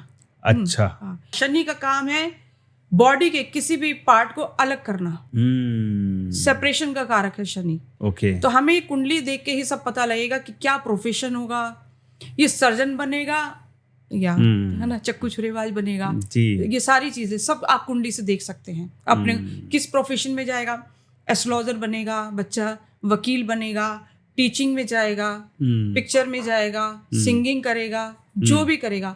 आप कुंडली को अगर अध्ययन करते हैं तो कुंडली से आप जान सकते हैं। जो पर्सन एक्टिंग के क्षेत्र में जाना चाहता है, यूट्यूबर बनना चाहता है, इन्फ्लुएंसर बनना चाहते हैं, तो उनके लिए कौन सा ग्रह उच्च में होना चाहिए, कौन से ग्रहों का साथ होना चाहिए? सबसे पहले तो उनकी कुंडली का जो लगन है, लगन हम बोलते हैं कुंडली के प्रथम भाव को, फर्स्ट हाउस, वो सबसे पहले उनको स्ट्रांग होना चाहिए, जो उनको देगा एक विल पावर। जी, उनकी विल पावर स्ट्रांग होनी चाहिए कि मुझे इस क्षेत्र में जाना है। सेकेंडली, यूट्यूबर बनने के लिए या फिल्म लाइन में जाने के लिए शुक्र ग्रह बहुत अच्छा होना चाहिए। ओके, शुक्र ग्रह बहुत अच्छा होना चाहिए। इसके साथ राहु हमें पब्लिक से मिलने का और पब्लिक के बीच में फेमस होने के लिए इंडिकेशन देता है। ओके, अगर हमारा राहु अच्छा है, हम 100 लोगों के बीच में एक अपना अलग स्थान बनाते हैं। बहुत बढ़िया। तो हमारा राहु, शुक्र और लगन का लॉर्ड, लग्नेश बोलते हैं हम उसको। अच्छा। वो तीनों स्ट्रांग होने चाहिए। वॉइस के लिए अगर वो सिंगिंग में जा रहा है, उसका मरकरी, बुध ग्रह बहुत अच्छा होना चाहिए। क्योंकि एक बोलने की पावर, कुछ लोगों का प्रोफेशन ऐसा है वो सिर्फ बोलने की पावर से कमाते हैं। जी, ठीक है, जैसे टीचिंग हो गई या काउंसलिंग का काम हो गया, हाँ। वो सिर्फ हमारा बोलने पे, स्पीच पावर बहुत अच्छी होनी चाहिए। तो उसके लिए हमारा बुध ग्रह, जैसे हमने देखा कुछ लोग हैं जो यूपीएससी वगैरह की तैयारी करवा रहे हैं, कुछ कर रहे हैं, है ना? तो क्या एक अपने बोलने से उनको कन्विंस कर रहे हैं ना, हाँ। बोलने से उनको पढ़ा रहे हैं ना। कुछ का तो मैंने देखा उनका पढ़ाने का लहजा बहुत नॉर्मल है, हाँ। लेकिन करोड़ों लोग उनसे लाभ उठा रहे हैं। जी, समझना आसान हो जाता है, समझना आसान कर देते हैं वो। तो ये उनका जो बुध ग्रह है ना, वो उनको ऐसी पावर दे रहा है कि वो इतनी आसान लैंग्वेज में उस व्यक्ति के दिमाग में वो चीज को बिठा देते हैं। तो हमारे जो ग्रह हैं वो हमें लेके जाएंगे कि हमको किस दिशा में जाना है। दर्शकों के लिए एक और सवाल पूछूंगा ताकि उनका फायदा हो। जी बिल्कुल। कि कई लोग अभी स्टार्टअप का दौर चल रहा है भारतवर्ष में, जी जी, बिजनेस शुरू करना चाहते हैं खुद का, तो उनके कुंडली में कौन से ग्रहों का आशीर्वाद होना चाहिए कि वो अपना खुद का बिजनेस शुरू करे और सक्सेसफुल हो? देखिए, कुंडली में आपके 3 हाउस बहुत अच्छे होने चाहिए। ओके। उसके बाद यह है कि आप डिसाइड करेंगे मुझे किस दिशा में जाना है, वो उसके हिसाब से अलग ग्रह।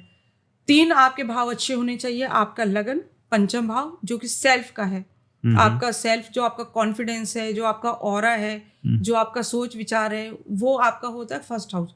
एक है पंचम भाव जो हमारी बुद्धि का भाव है, हमारी एजुकेशन और हमारी बुद्धि। कई बार बहुत एजुकेशन के बाद भी कंफ्यूज रहते हैं कि हम करें क्या। तो पंचम भाव स्ट्रांग होना चाहिए, डिसीजन मेकिंग स्ट्रांग होगी। ओके। आप उस दिशा में जाएंगे कि मुझे क्या करना है, आप अपना विचार करेंगे कि मुझे ये करना है, एजुकेशन उस लेवल पे लेंगे कि मुझे ये करना है। फिर उसके बाद आपका भाग्य, नवम भाव, कुंडली का नवम भाव, ओके, भाग्य भाव, ये आपको बहुत अच्छा होना चाहिए, बहुत स्ट्रांग होना चाहिए। ये तीनों हाउस, ये तीनों भाव अगर आपके स्ट्रांग हैं तो आपको दुनिया की कोई भी ताकत हरा नहीं सकती। आप जो करना चाहेंगे करेंगे। और फिर ग्रहों की दशा, ग्रहों की दशा का ये है कि जब आपकी जिस ग्रह की दशा आएंगी, आप मान लीजिए किसी क्रूर ग्रह की दशा आई है, ठीक है, वो टाइम, उस समय पे आप अपनी कुंडली को विश्लेषण करें, उस ग्रह से संबंधित आप उपाय करें, उस ग्रह की शांति करें। देखिए, ग्रह क्या है, जैसे हमारी 9 ग्रह हैं, राइट। हम सूर्य को कहते हैं सूर्यदेव जी, चंद्रमा को कहते हैं चंद्रदेव जी। ऐसे ही हमारे जो 9 ग्रह हैं, हम उनको देवताओं की तरह एक समझते हैं जी। उनको एक इंसानी रूप में देखते हैं। हम ऐसा मानते हैं कि हम अगर सूर्य को जल चढ़ा रहे हैं तो उनको मिल रहा है जी जी। ये हमारे अंदर से एक हमारी अंदर की हमारी ऐसा भाव है और ऐसा है भी। हम ऐसा मानते हैं कि हमने अगर चंद्रमा को जल चढ़ाया या चावल अर्पण करे, भगवान को अगर हम फूल मूर्ति पे अर्पण कर रहे हैं तो भगवान राम को वो मिल रहा है, हनुमान जी को ये प्रसाद बूंदी का मिल रहा है, ये हम ऐसा मानते हैं और ये भाव है हमारा।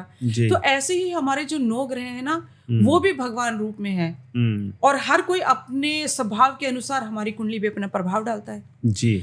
तो अगर हम उन 9 के 9 जो भगवान है, जो 9 के 9 ग्रह हैं, अगर हम उनको मंत्रों से, अपनी पूजा से, उनको जो भोग प्रसन्न है, जो उनको पसंद है, जो उनको रंग पसंद है जी, उस रंग का उनको फूल चढ़ाते हैं, उस रंग का उनको प्रसाद चढ़ाते हैं, जो उनको पसंद है वो करते हैं, तो आप निश्चित मानिए वो हमारे अनुकूल होंगे। और उनसे संबंधी जो मंत्र है जी, देखिए, भगवान को पाने का जो आसान रास्ता है ना, वो मंत्रोच्चारण है। भगवान, आपने देखा ही होगा, हमारे हजारों जो लिखे गए ग्रंथ लिखे गए हैं मंत्रों पर जी। हमारे जो 4 वेद लिखे गए हैं, उनमें से एक तो पूरा मंत्रों के लिए ही लिखा गया। यजुर्वेद जो है वो पूरा हमारा पूजा पाठ पे ही पूरा बना हुआ है। ओके। उसमें सभी तरह के मंत्र हैं, मारण, मोहन, वशम, स्तंभ, उच्चाटन, सब तरह के मंत्र उसमें हैं। तो हमारे पूरे ग्रंथ लिखे गए हैं। तो हमारे ग्रहों को अनुकूल करने के लिए हर ग्रह का अलग अलग मंत्र दिया गया। आप किसी भी ग्रह को अनुकूल करना चाहते हैं, आपकी कुंडली में सूर्य खराब है, सूर्य का मंत्र कीजिए, ओम राम रीम रोम सा श्री सूर्याय नमः। इसकी कीजिए 7000 संख्या में, आपकी कुंडली का सूर्य ठीक होगा। आपका चंद्रमा खराब है, ओम श्रांग श्रीं श्रो श्री चंद्रमा से नमः, आप कीजिए 10,000 की संख्या में, चंद्रमा प्रसन्न होंगे। अगर किसी के लाइफ में जो किसी की कुंडली में 9 के 9 ग्रह अशांत हैं, उनको प्रसन्न करने के लिए क्या किया जाए? देखिए, कई बार ऐसा हो सकता है कि हमारी कुंडली में 3 या 4 से ज्यादा ग्रह खराब हों, बहुत सारे ग्रह हमारे खराब हो, कुछ दशाओं में हो। किसी का संभव है कि 9 के 9 ग्रह खराब हो, ऐसा कभी हुआ है? सारे ग्रह खराब तो नहीं हो सकते, बट अगर आपके 3 से 4 ग्रह भी खराब हो गए तो आपको पूरे के पूरे 9 ग्रहों को ही ठीक करना चाहिए। ओके। अगर आपके 3 से ज्यादा ग्रह खराब हैं तो सबसे अच्छा है कि हमको अपने नवग्रह जो हैं उन्हीं की पूजा पाठ करनी चाहिए। और उसके लिए आपको मैं सबसे एक आसान उपाय बता देती हूँ। ये हर व्यक्ति को अपनी डेली पूजा में भी करना चाहिए। ओके। रोज का रूटीन होना चाहिए कि हर व्यक्ति को नवग्रह का मंत्र, अपने लगन का मंत्र, जो आपका लगन है उसके जो देव हैं जी, जैसे अगर मेरा वृश्चिक लगन है और मेरे जो लगन के देवता है मंगल हैं, तो मुझे मंगल का मंत्र रोज करना चाहिए। आपके भाग्य के जो स्वामी हैं उनका मंत्र करना चाहिए, और आपके इष्ट देव का करना चाहिए, अपने पितरों का नाम रोज लेना चाहिए, और आपके जो नवग्रह हैं उनका जाप करना चाहिए। अब मैं आपको आपके प्रश्न का जवाब देती हूँ कि अगर हमारे 9 के 9 ग्रह खराब हैं तो व्यक्ति आसान उपाय क्या करे। उसको ये करना चाहिए कि एक थाली में रोली से वो 9 बिंदु लगाए, उनको नवग्रह का रूप दे जी। 9 बिंदियां लगा दीजिए रोली से या चंदन से, उनको नवग्रह का रूप दे दीजिए। उनके ऊपर बिल्कुल साधारण तरीके से गंगा जल अर्पण करो, चावल अर्पण करो, और जो भी भोग आप आसान हो, मिश्री हो, चीनी हो, जो हो आप उनको चढ़ाइए। और नवग्रह मंत्र बहुत आसान है। अगर इसकी माला, एक माला यानी 108 बार अगर वो उच्चारण व्यक्ति करता है तो आप निश्चित मानिए उसके 9 के 9 ग्रह उसके कंट्रोल में होंगे। ओके। मंत्र है ओम ब्रह्मा मुरारी त्रिपुरांतकारी भानु शशि भूमि सुतो बुधश्च गुरुश्च शुक्र शनि राहु केतवा सर्वे ग्रह शांति करा भवन्तु। क्या बात है, क्या बात है। नवग्रह मंत्र है, इसमें सभी ग्रहों का उच्चारण होता है। इस मंत्र की अगर एक माला कोई व्यक्ति करता है और अपने जो आपके 9 ग्रह हैं उनसे रिलेटेड आप कोई भी सामग्री, जैसे सबसे अच्छा है आप सतनाजा ले लीजिए। 7 अनाजों का मिश्रण है, बहुत सस्ता है उपाय ये। 7 अनाजों का मिश्रण है। अगर कोई व्यक्ति नियम से वो सतनाजा पक्षियों को डालता है, क्योंकि इस अनाज में हर ग्रह से रिलेटेड एक अनाज है। अच्छा। सूर्य के लिए गेहूं है, बृहस्पति के लिए मक्का है, शनि के लिए काले चने होते हैं, बुध के लिए साबुत मूंग की दाल है। आराम से अवेलेबल है मार्केट में, बहुत सस्ता है जी। जो कुछ नहीं कर सकता वो इस उपाय को करे और लाभ होगा निश्चित तौर पे। अगर वो रोज ये सतनाजा पक्षियों को डालता है और ये इस मंत्र का उच्चारण करता है तो निश्चित मानिए उसके 9 के 9 ग्रह उसके अनुकूल होंगे। तो ये जो पदार्थ है ये ऑनलाइन मिलता है, ये कैसे आप किसी भी दुकान से ले सकते हैं, किसी भी पूजा की दुकान से लीजिए, बहुत सस्ता उपाय है। आप अपने दैनिक जीवन में अगर बाहर स्ट्रे डॉग्स को खाना डालते हो, गौ माता की रोटी निकाल के आप डालते हैं, तो ये ऐसा नहीं है कि हम करते आ रहे तो इनका कोई प्रभाव नहीं, इनका निश्चित प्रभाव है। आप जब गाय माता को रोटी डालते हैं, उनको रोटी खिलाते हैं, रोज गुड़ के साथ खिलाते हैं, आपका बृहस्पति ठीक होता है। वाह। जब आप बाहर स्ट्रे डॉग्स को, कुत्तों को जब आप खाना दे रहे हैं, रोटी दे रहे हैं, दूध दे रहे हैं, तो दूध चंद्रमा, आपका चंद्रमा ठीक हुआ। कुत्ता राहु है वो आपका ठीक होगा। आपका शनि ठीक होगा, शनि का रूप है, आपका शनि ग्रह ठीक होगा। आप जब पक्षियों को डालते हैं, आप अनाज जो डाल रहे हैं, आपके 7 ग्रह ठीक होंगे। तो ये चीजें जो लिखी गई हैं शास्त्रों में, वो इसलिए नहीं कि बस करते आ रहे हैं, एक परंपरा नहीं, इनका एक वैदिक और ज्योतिष में भी बहुत एक मुख्य स्थान है जी। बहुत लाभ मिलता है इन सब चीजों, छोटे छोटे जो हमारे दैनिक उपाय हैं उनसे लाभ बहुत मिलता है। और कहीं ना कहीं ये सारे उपाय जो हैं वो मुझे ये समझ में आ रहा है कि कहीं ना कहीं ब्रह्मांड के विभिन्न जंतुओं के फायदे को लेकर और कनेक्ट किया गया है। बिल्कुल। यानी कि इससे कोई ऐसी चीज नहीं है कि आप अगर किसी को स्ट्रे डॉग्स को खाना दे रहे हैं तो एक पुण्य का ही कार्य कर रहे हैं। बिल्कुल। और उसके साथ ही साथ आपके ग्रह भी ठीक हो रहे हैं, तो इससे बढ़िया बात तो कुछ हो ही नहीं सकती। सबको करना चाहिए। देखिए राहुल जी, कुछ ऐसे पाप हैं जो हम डेली अपने जो हमारा दैनिक जीवन में उसमें हम कर देते हैं, जाने अनजाने में भी कई बार होते रहते हैं। बहुत सारा होता है। बहुत सारी हत्याएं हम रोज करते हैं रूटीन में, जो हमें पता ही नहीं है। जी। जब हम चल रहे हैं रोड पे, बहुत सारे जीव हैं जो हमारे पैर के नीचे आके कुचलते मरते हैं। इवन जब हम सांस भी लेते हैं तो हमारे मुंह में बहुत सारे जो हवा में है जीव जंतु वो जा रहे हैं अंदर। आपने देखे ना, जैनी जो संप्रदाय है, समुदाय, वो अपने मुंह को कवर करते हैं। अच्छा, इसके पीछे यही कारण है। वो जानते हैं कि बहुत सारे जीव जंतु हमारे मुंह में प्रवेश करते हैं, तो उनको जीव हत्या का पाप लगता है। ओके। जब आटा पिसाते हैं तो गेहूं के साथ कोई ना कोई घुन जरूर पिसता है। जब बाहर निकल रहे, चींटियां आपके पैरों से मर रही हैं, ये हमें पता भी नहीं है। ये हमें पता भी नहीं है। इस हवा में बहुत सारे जीव जंतु हमें, इवन जो पानी पी रहे हैं शायद उसमें भी कोई जीव जंतु होंगे। अवश्य, बिल्कुल। जिस नदी का आप पानी ले रहे हैं, कुछ कर रहे हैं, तो आप कह लीजिए कि हम कम से कम रोज ही, कहते हैं ना, 5 जीव हत्या तो इंसान दैनिक जीवन में रोज करता ही है। चाहे जो वेजिटेरियन है और समझता है कि मैं तो भाई कोई हत्या नहीं कर रहा, बिल्कुल, उनके हाथों भी हत्या हो रहा है। बिल्कुल, 5 जीवों की हत्या तो दैनिक जीवन में हर इंसान कर ही रहा है। तो उस जीव हत्या के पाप से बचने के लिए हमें ये वाले जो अच्छे कर्म है ये करने ही चाहिए। कुत्तों को खाना डालना, गाय को रोटी डालना, अपने भगवान की पूजा करना, प्रार्थना करना, और सबसे क्षमा प्रार्थना करना। क्षमा प्रार्थना का मंत्र भी है। कैसे करते हैं ये क्षमा प्रार्थना? आप जब भी आप डेली पूजा करते हैं तो उसके बाद आप भगवान की पूजा कर सकते हैं। आवाहनम ना जानामि विसर्जनम, पूजा च ना जानामि क्षम्यताम परमेश्वरम, मंत्रहीनम क्रियाहीनम भक्तिहीनम सुरेश्वरम, यत् पूजितम मया देव परिपूर्णम तदस्तु में, कि भगवान मैं नहीं जानता आपकी कैसे पूजा की जाए, कैसे आपको भोग लगाया जाए, कैसे आपको बुलाया जाए। आवाहनम ना जानामि विसर्जनम, आपको कैसे भेजा जाए। तो बस ये है कि आप मेरी इस पूजा को स्वीकार करें और मैं जो भी पाप कर रहा हूँ उससे मुझे मुक्त करें, मेरी पूजा को आप क्षमा करें और स्वीकार करें। क्या बात है। तो ये हर व्यक्ति को करना चाहिए, है ना? भगवान से क्षमा। एक तो बहुत अच्छा लगा मुझे कि 9 ग्रहों का मंत्र जी मैंने कई बार सुना है पूजा हवन वगैरह के दौरान, तो मैं इसको मैं जरूर अपने लाइफ में इम्प्लीमेंट करूंगा।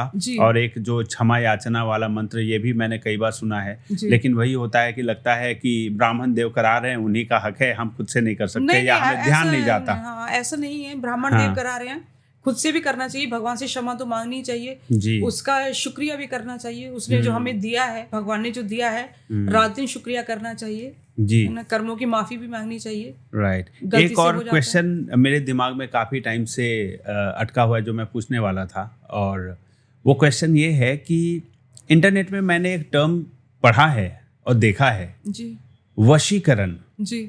ये वशीकरण होता क्या है और क्या ये संभव है? उसमें मैंने देखा कि लव प्रॉब्लम सॉल्यूशंस विद वशीकरण, ब्लैक मैजिक स्पेशलिस्ट, तो एस्ट्रोलॉजर वहाँ पे क्लेम करते हैं कि अगर आप किसी को अपने वश में करना चाहते हैं तो वशीकरण के माध्यम से आप करा सकते हैं। क्या ये रियली संभव है किसी को वश में करना मंत्रोच्चारण से? जी राहुल जी, देखिए, वशीकरण जो एक विषय है, गहन विषय है जी, इसे पूरी तरह से डिनाई नहीं किया जा सकता, क्योंकि इस भारत देश में, भारत की धरती पे सभी तरह की विद्याएं हैं। ऋषि मुनियों ने बहुत सारी विद्याएं बनाई, इवन संजीवनी विद्या भी इसी धरती पर है जी।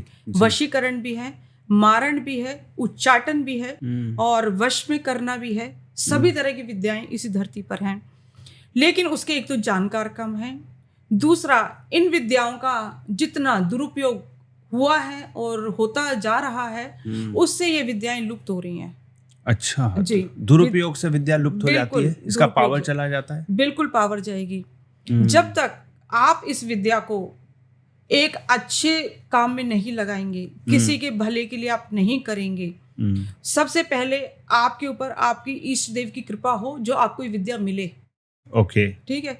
उसके बाद आप ये विद्या आपके पास रहे। देखिए, जो विद्या है ना, ये चलायमान है, ये हमेशा किसी के पास नहीं रहती है। अच्छा। हाँ, आप ऐसा नहीं सोच सकते कि आज मेरे पास एक मंत्र सिद्धि हो गई तो ये मेरे पास ही रहेगा हमेशा, ऐसा नहीं।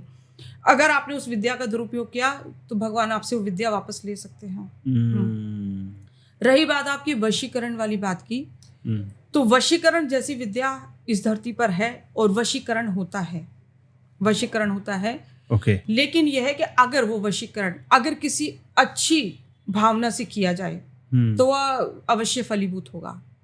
अगर वो किसी को वश में करने के लिए और नाजायज फायदा उठाने के लिए हो या किसी भी गलत विषय में गलत सोच के साथ हो, वो आपका वशीकरण कभी भी फलीभूत नहीं होगा। हमारे पास भी बहुत सारे आते हैं लोग। अगर सपोज मानिए आप कोई कन्या है, किसी लड़की की शादी हुई है, ससुराल में उसको बहुत दिक्कत हो रही है, उसका वहाँ पे नहीं एक तरह से सामंजस्य बैठता है, परिवार वो अच्छा नहीं है या कुछ लड़की का स्वभाव है, जो भी है, ससुराल में उसको दिक्कत है, उसको रहना भी है, ऐसी स्थिति में अगर वशीकरण किया जाता है अवश्य फलीभूत होगा। ओके। पति पत्नी है, दोनों में बहुत दिक्कत है, अब शादी हो चुकी है तो क्या किया जाए? अगर पति दूसरे रास्ते, पत्नी दूसरे रास्ते, लेकिन परिवार को चलाना है, ऐसी स्थिति में अगर वशीकरण किया जाता भी परिवार अच्छे से चले, वशीकरण फलीभूत होगा। ओके। आपकी संतान है किसी गलत रास्ते जा रही है, माता पिता चाहते हैं कि भाई समाज में हमारी इज्जत बने, हमारी संतान हमारे हिसाब से रहे, ऐसी स्थिति में अगर आप करते हैं तो अवश्य होगा। वशीकरण के लिए हमारे बहुत सारे ग्रंथ हैं, जिसमें से एक महाग्रंथ है दुर्गा सप्तशती।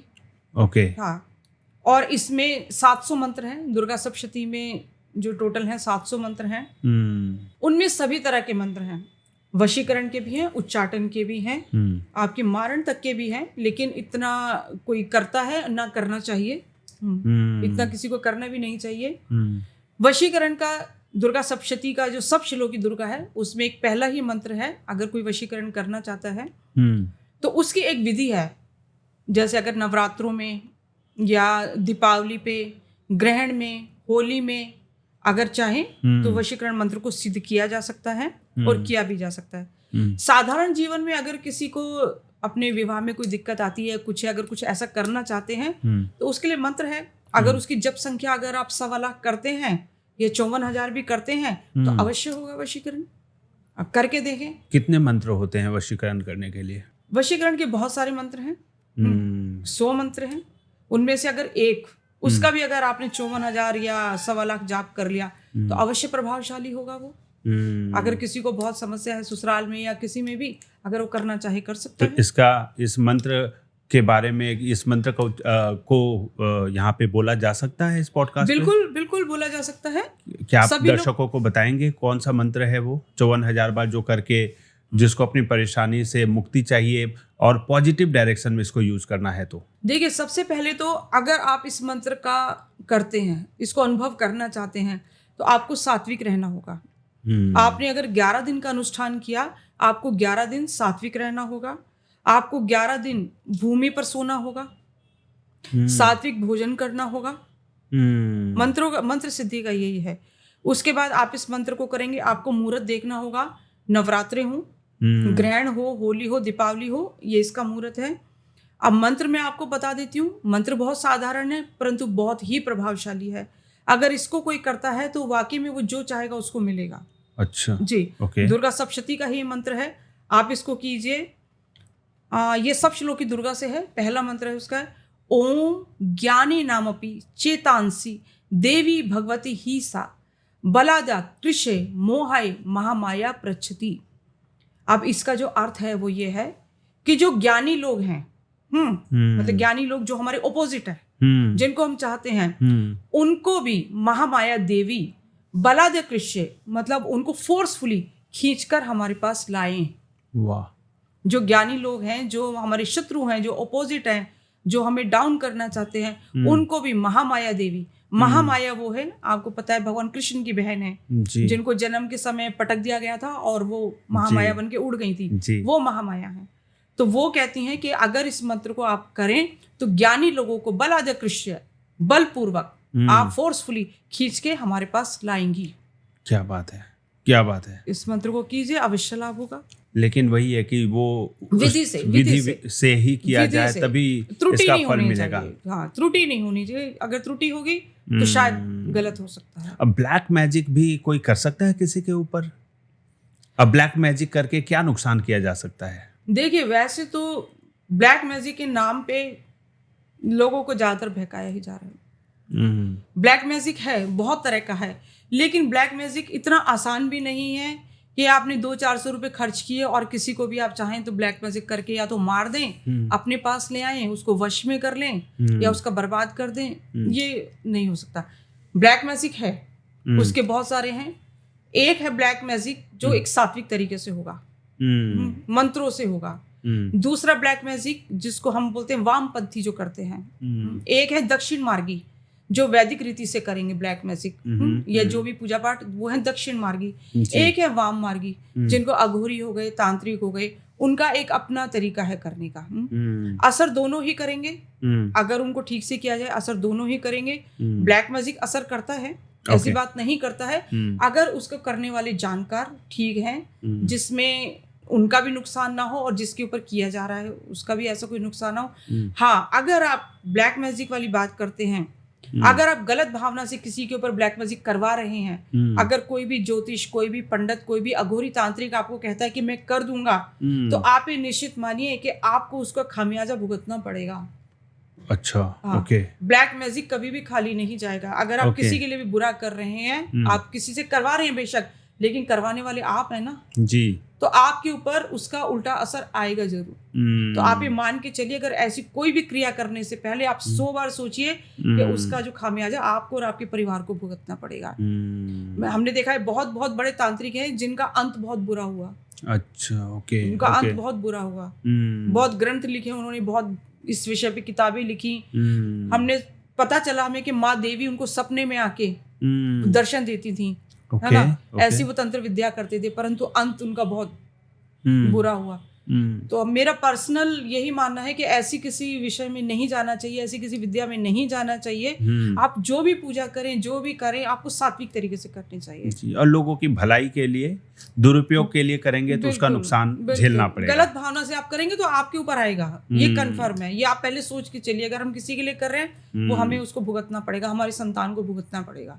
तो ऐसा कभी भी कोई कार्य नहीं करना चाहिए कि जिससे आपका भी नुकसान हो। आप दूसरे का नुकसान करना चाहते हैं पर आपका भी तो साथ में हो रहा है ना। क्या इंसान के कर्मों का फल उनके संतान को भी भोगना पड़ सकता है? बिल्कुल, आपके बुरे कर्मों का फल आपकी संतान को भोगना पड़ता ही है। देखिए, एक चीज होती है, आपने सुना होगा कि हमारे बुजुर्गों ने ऐसा किया था इसलिए हम आज तक उसको फेस कर रहे हैं, है ना। तो जब आप कर रहे हैं तो आपकी संतान को भी तो फेस करना होगा। ओके।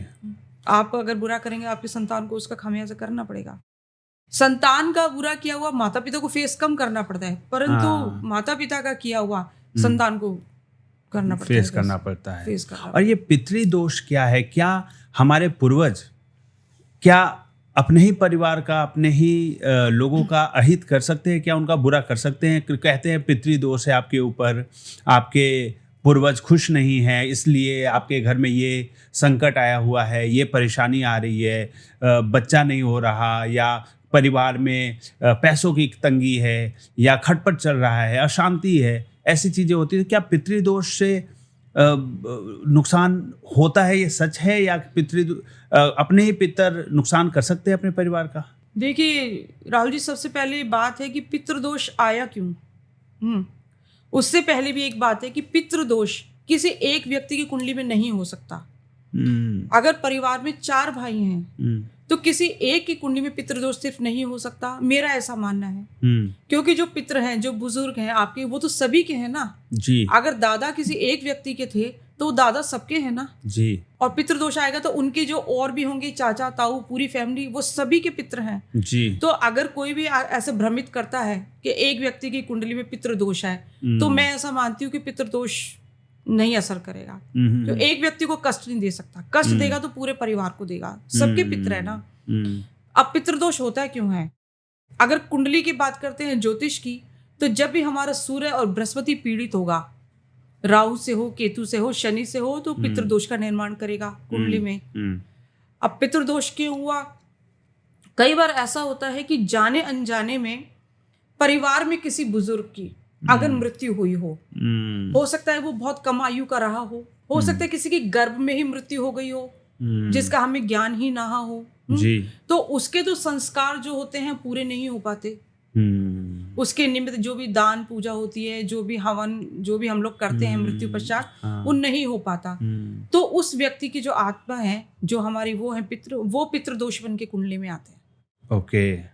ओके। इसमें दोष किसी का नहीं, ये सिर्फ ये होता है कई बार अनजाने में ऐसा होता है, पितृदोष Right. होता है। Okay. हम ये नहीं कह सकते कि पितृदोष नहीं, पर वो होगा जब अनजाने में हमसे कोई भूल हुई हो, हमारे पितरों के निमित्त कुछ करना रह गया, हमारे पितृ जो अतृप्त हो, उनका श्राद्ध ना होता हो, अच्छा, हाँ, उनकी जो मृत्यु की तिथि है उनको याद ना किया जाए। देखिए हमारे पितृ हमसे क्या चाहते हैं, हमारे पितृ हमसे सिर्फ ये चाहते हैं कि हम उनको दिल से याद करें। अच्छा। और त्योहार पे Okay. या श्राद्धों में या उनकी जो जन्म दिवस है, मृत्यु का जो उनका है, उस दिन उनको याद किया जाए। वो हमसे कुछ नहीं चाहते। ये सब बेकार की बातें हैं कि पितृ प्रसन्न नहीं है और जो संतान नहीं हो रही। पितृ हमसे सिर्फ ये चाहते हैं, हमेशा वो अपने परिवार को खुश देखना चाहते हैं, अपने संतान को खुश। अब ऐसी स्थिति में क्या किया जाए कि अगर पितृ आपके अप्रसन्न है और आपको ऐसा लगता है, चलो हम ये कहते हैं कुंडली में है या जो भी, आपको ऐसा फील होता है कि हमारे पितृ हमसे अप्रसन्न है, अब हमें क्या किया जाए। उसके लिए छोटे छोटे उपाय आप कर सकते हैं, आपके पितृ प्रसन्न होंगे। आपको क्या करना, हर अमावस्या पर आप खीर बनाकर आप शिव जी को भोग लगाएं। पितरों के देव जो हैं, मृत्यु के देवता भगवान भोले शंकर हैं जी, ठीक है जी। आप अमावस्या पर खीर बनाकर भगवान शिव को भोग लगाइए जी। और एक पितरों की चादर मिलती है बाजार में। ओके। अगर पितृदोष है ओके, तो आप ऐसा करें, एक पितरों की चादर से, वो 2.25 मीटर की एक चादर होती है सफेद रंग की जी। आप वो चादर लीजिए बाजार से और अमावस्या के दिन उस चादर के एक कॉर्नर में एक सिक्का, कोई भी 1-2 रुपए का, थोड़े से चावल, वो बांध के आप उसको पितरों का नाम लेकर, अपने जैसे आपका गोत्र है, जो भी गोत्र है, सरनेम है जी, नाम लेके कि हमारे इस गोत्र के सभी पितरों को मिले। ओके। हाँ, जब हम लोग गंगा स्नान भी करते हैं तो हम ये कहते हैं ना कि हमारे इस गोत्र के जो सभी पितर हैं वो तृप्त हों, होता है ना जी। तो ऐसे ही आपको अमावस्या को करना है कि ये हमारे इस गोत्र के सभी पितरों को मिले। छोटा सा उपाय है, अगर आपको लगता है पितृदोष है तो आप ये उपाय करें। इसके साथ ही पितृ गायत्री मंत्र है। ओके। जब आप चादर चढ़ा रहे हैं तब भी उच्चारण कर सकते हैं, जब आप श्राद्धों में जल चढ़ाते हैं सूर्य को तब भी आप करें उच्चारण। गायत्री मंत्र का उच्चारण, पितृ गायत्री वो अलग है जी। ओके। पितरों का मंत्र है ओम पितृ देवता भ्यो नमः। ओके। छोटा सा मंत्र है, आप इसको कीजिए। ओम, भाई आप सबको याद कर रहे हैं, भगवान को याद कर रहे हैं, बहुत आसान है, सबको याद करते हैं, है ना, देवी देवता को, सबको, तो अपने पितरों को ही क्यों छोड़ा जाए। ओम पितृ देवता भ्यो नमः, बस सिंपल, ओम पितृ देवता भ्यो नमः। और आप देखेंगे जिनकी भी कुंडली में पितृ दोष है या जिनको भी समस्या, अगर वो छोटे छोटे ये उपाय करते हैं उनके पितृ अवश्य ही प्रसन्न होंगे। बहुत बढ़िया। ये दैनिक जीवन में आप वैसे भी कर सकते हैं, जरूरी नहीं है कि आपको संतान की दिक्कत आए या व्यवसाय में आए तभी आप वो करें। आप नैतिक अपने जो डेली रूटीन है उसमें भी आप कीजिए, आपके पितरों का आशीर्वाद आपको मिलेगा ना। राइट। पितरों का और देखिए, ऐसा हमारा मानना है कि जो हमारे परिवार के लोग हैं वो मरने के बाद भी कहीं जाते नहीं हैं जी। उनका लोग लगाते हैं ना, फोटो लगाते हैं घर में, उनका करते हैं, उनका आशीर्वाद हमेशा परिवार के ऊपर बना रहता है। बस जरूरत यह है कि उनको समय समय पर याद किया जाए, उनको अपने परिवार का हिस्सा माना जाए जी। उनको अपने परिवार। बहुत बढ़िया, बहुत अच्छी इन्फॉर्मेशन आज आपने दी है मीनाक्षी मैम। मुझे उम्मीद है कि दर्शकों को बहुत सारी चीज़ें, बहुत इन्फॉर्मेशन, बहुत सारे मिथ भी टूटे होंगे। और मुझे तो लगता है ज्योतिष इतना बड़ा विषय है कि एक पॉडकास्ट में तो संभव नहीं है सारे टॉपिक्स को कवर कर पाना जी। तो उम्मीद करते हैं कि हमारा जल्द ही पॉडकास्ट 2 इंटरव्यू 2 हमें आपको फिर से इनवाइट करना पड़ेगा ताकि और भी नए टॉपिक्स पे डिस्कशन करें। और दर्शकों का कमेंट भी आएगा इस वीडियो के ऊपर, तो भी हमें पता चलेगा कि उनके और क्या क्वेरीज हैं ताकि उन पे भी डिस्कशन कर सके।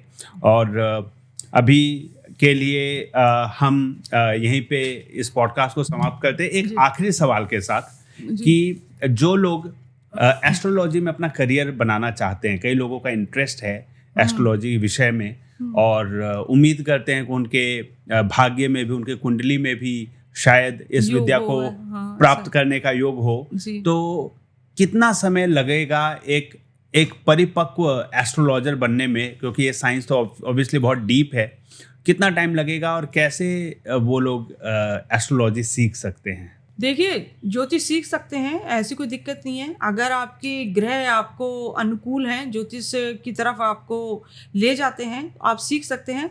सबसे पहले तो आपको ये देखना है कि आप जिससे भी सीखना चाहते हैं उनको अनुभव होना चाहिए जी। जिस भी इंस्टीट्यूट से या जिस व्यक्ति से भी आप सीखना चाहते हैं उसके पास अनुभव हो, गवर्नमेंट से उनका रजिस्टर्ड हो, और वो जानते हो भी कैसे सिखाना है। देखिए, सीखने का जो एक क्षमता होती है ना, वो व्यक्ति से व्यक्ति अलग अलग होती है। बिल्कुल सही बात है। एक अगर मैं आपको कहूँ 6 महीने में ज्योतिष सीख लेगा कोई व्यक्ति, नहीं हो सकता। हो सकता है एक व्यक्ति उसको 6 महीने में सीख रहा है पर दूसरे बच्चे को शायद 1 साल लगेगा। ओके। अगर सीखने वाली बात करते हैं, है ना। अगर आप एक सर्टिफिकेट की बात करते हैं वो तो आपको 6 महीने में कहीं से भी मिल जाएगा। लेकिन अगर आप वाकई में आप सीखना चाहते हैं, एक अच्छे ज्योतिषाचार्य आप बनना चाहते हैं, डीप नॉलेज चाहते हैं, डीप नॉलेज आप चाहते हैं और वाकई इस विषय पे अपनी अच्छी कमांड चाहते हैं, जिससे कि आप लोगों को सही चीज बताएं, सटीक चीज बताएं, सही प्रेडिक्शन कर पाएंगे, तभी सही प्रेडिक्शन होगी। अगर आप सोच रहे हैं कि भाई जैसे सुना है मैंने कि 3 दिन में ज्योतिष बना रहे हैं, है ना, 10 घंटे में ज्योतिष बना रहे हैं, आप वास्तु सीख सकते हैं, ज्योतिष आप 3 दिन में सीख के 50,000 रुपये महीना कमा सकते हैं जी। मुझे लगता नहीं कि ज्योतिष ऐसा विषय है कि जिसको इतनी जल्दी यानी कि ये ज्योतिष लोगों को गुमराह कर रहे हैं, ये गुमराह होगा, ये विद्या का गलत एक उपयोग होगा। जो ज्योतिष सीख रहे हैं उनको भी गुमराह किया जा रहा है और जिनके साथ प्रेडिक्शन किया जा रहा है, जिनको सलाह मशवरा ये ज्योतिष कम सीखे हुए ज्योतिष दे रहे हैं, उनको भी गुमराह किया जा रहा है। ये गलत है, बिल्कुल गुमराह किया जा रहा है। तो अगर ज्योतिष आप सीखना चाहते हैं तो आप ये लगा के चलिए, आपको कम से कम, अगर आप उसको ठीक से पढ़ना चाहते हैं, उसका एक 0 से आप स्टार्ट करना चाहते हैं, तो आपको 1 साल तो कम से कम चाहिए। ओके। 1 साल, उससे ज्यादा भी लग सकता है। और ज्योतिष ऐसा विषय है कि आपको जीवन भर पढ़ना है जी, क्योंकि रोज अलग तरह की समस्याएं आती हैं, अलग तरह के ग्रह जो अपना अलग अलग प्रभाव डालते हैं और अलग तरह के लोगों की सोच हो जाती है। तो ऐसा विषय है ज्योतिष, आपको जीवन भर पढ़ना है। बहुत बढ़िया। 1 साल 6 महीने पढ़ के ज्योतिष आप नहीं बन सकते। आप स्टार्ट कर सकते हैं, आप क्लाइंट कर सकते हैं, आप किसी से बात कर सकते हैं, आप उनको सलाह दे सकते हैं, लेकिन फिर भी आपको जीवन भर पढ़ना ही पड़ेगा। इतनी अगर क्षमता है, कॉम्प्लेक्स सब्जेक्ट है ये। हाँ, इतनी अगर क्षमता है तो ज्योतिष, क्षमता के साथ साथ पैशन भी बहुत होना जरूरी है। पैशन होना चाहिए, अपनी विद्या के प्रति सम्मान होना चाहिए जी। बहुत बहुत थैंक यू मीनाक्षी मैम। आप लोगों ने मीनाक्षी शर्मा मैम को सुना और देखा, उन्होंने जो भी उपाय एस्ट्रोलॉजी के बताए, बड़े ही आसान शब्दों में उन्होंने बहुत ही कॉम्प्लेक्स क्वेश्चंस का आंसर दिया है। एस्ट्रोलॉजी एक बहुत ही डीप सब्जेक्ट है और इसको बहुत ही लाइटली तरीके से आप किसी भी इनएक्सपीरियंस एस्ट्रोलॉजर से अगर आप सलाह मशवरा ले रहे हैं तो यकीन मानिए, अभी तक एस्ट्रोलॉजी को मैं भी बड़े इंटरेस्ट के साथ देखता आया हूँ और जो आंसर इन्होंने दिए वो बहुत ही सेटिस्फैक्ट्री लगे मुझे। उम्मीद करता हूँ कि आप लोगों को भी इनके आंसर और इनके सजेशंस सेटिस्फैक्ट्री लगे होंगे। अगर आपके मन में कोई भी सुझाव है या कोई भी क्वेश्चंस हैं तो आप इस वीडियो के कमेंट सेक्शन में ज़रूर डालें, और अगर आपको ये वीडियो पसंद आती है तो अपने दोस्तों और फैमिली मेम्बर्स के साथ शेयर करें। हो सकता है उनके भी कई एस्ट्रोलॉजी से रिलेटेड सवाल हो, कई परेशानी हो। मैम ने कई मंत्र बताए, कई श्लोक बताए जिससे ग्रहों की शांति के लिए यूज किया जा सकता है। नियमित तरीके से, सही तरीके से अगर अप्लाई किया जाए तो आपके जीवन में जो परेशानियां हैं शायद वो दूर हो सकती हैं। तो आई होप आपको ये पॉडकास्ट पसंद आया हो। और भी ज़्यादा इस प्रकार के पॉडकास्ट और इन्फॉर्मेटिव वीडियोस देखना चाहते हैं तो हमारे चैनल को, राहुल रंजन सिंह के चैनल को सब्सक्राइब करें। और मीनाक्षी मैम से अगर आप डायरेक्टली कंसल्ट करना चाहते हैं तो इस कमेंट बॉक्स में भी अपनी क्वेरी डाल सकते हैं। और मीनाक्षी मैम की वेबसाइट है www.astrominakshi.com। ये गूगल पे आप सर्च करेंगे, आपको इनकी वेबसाइट मिल जाएगी। I hope you guys enjoyed the podcast. See you again in next podcast.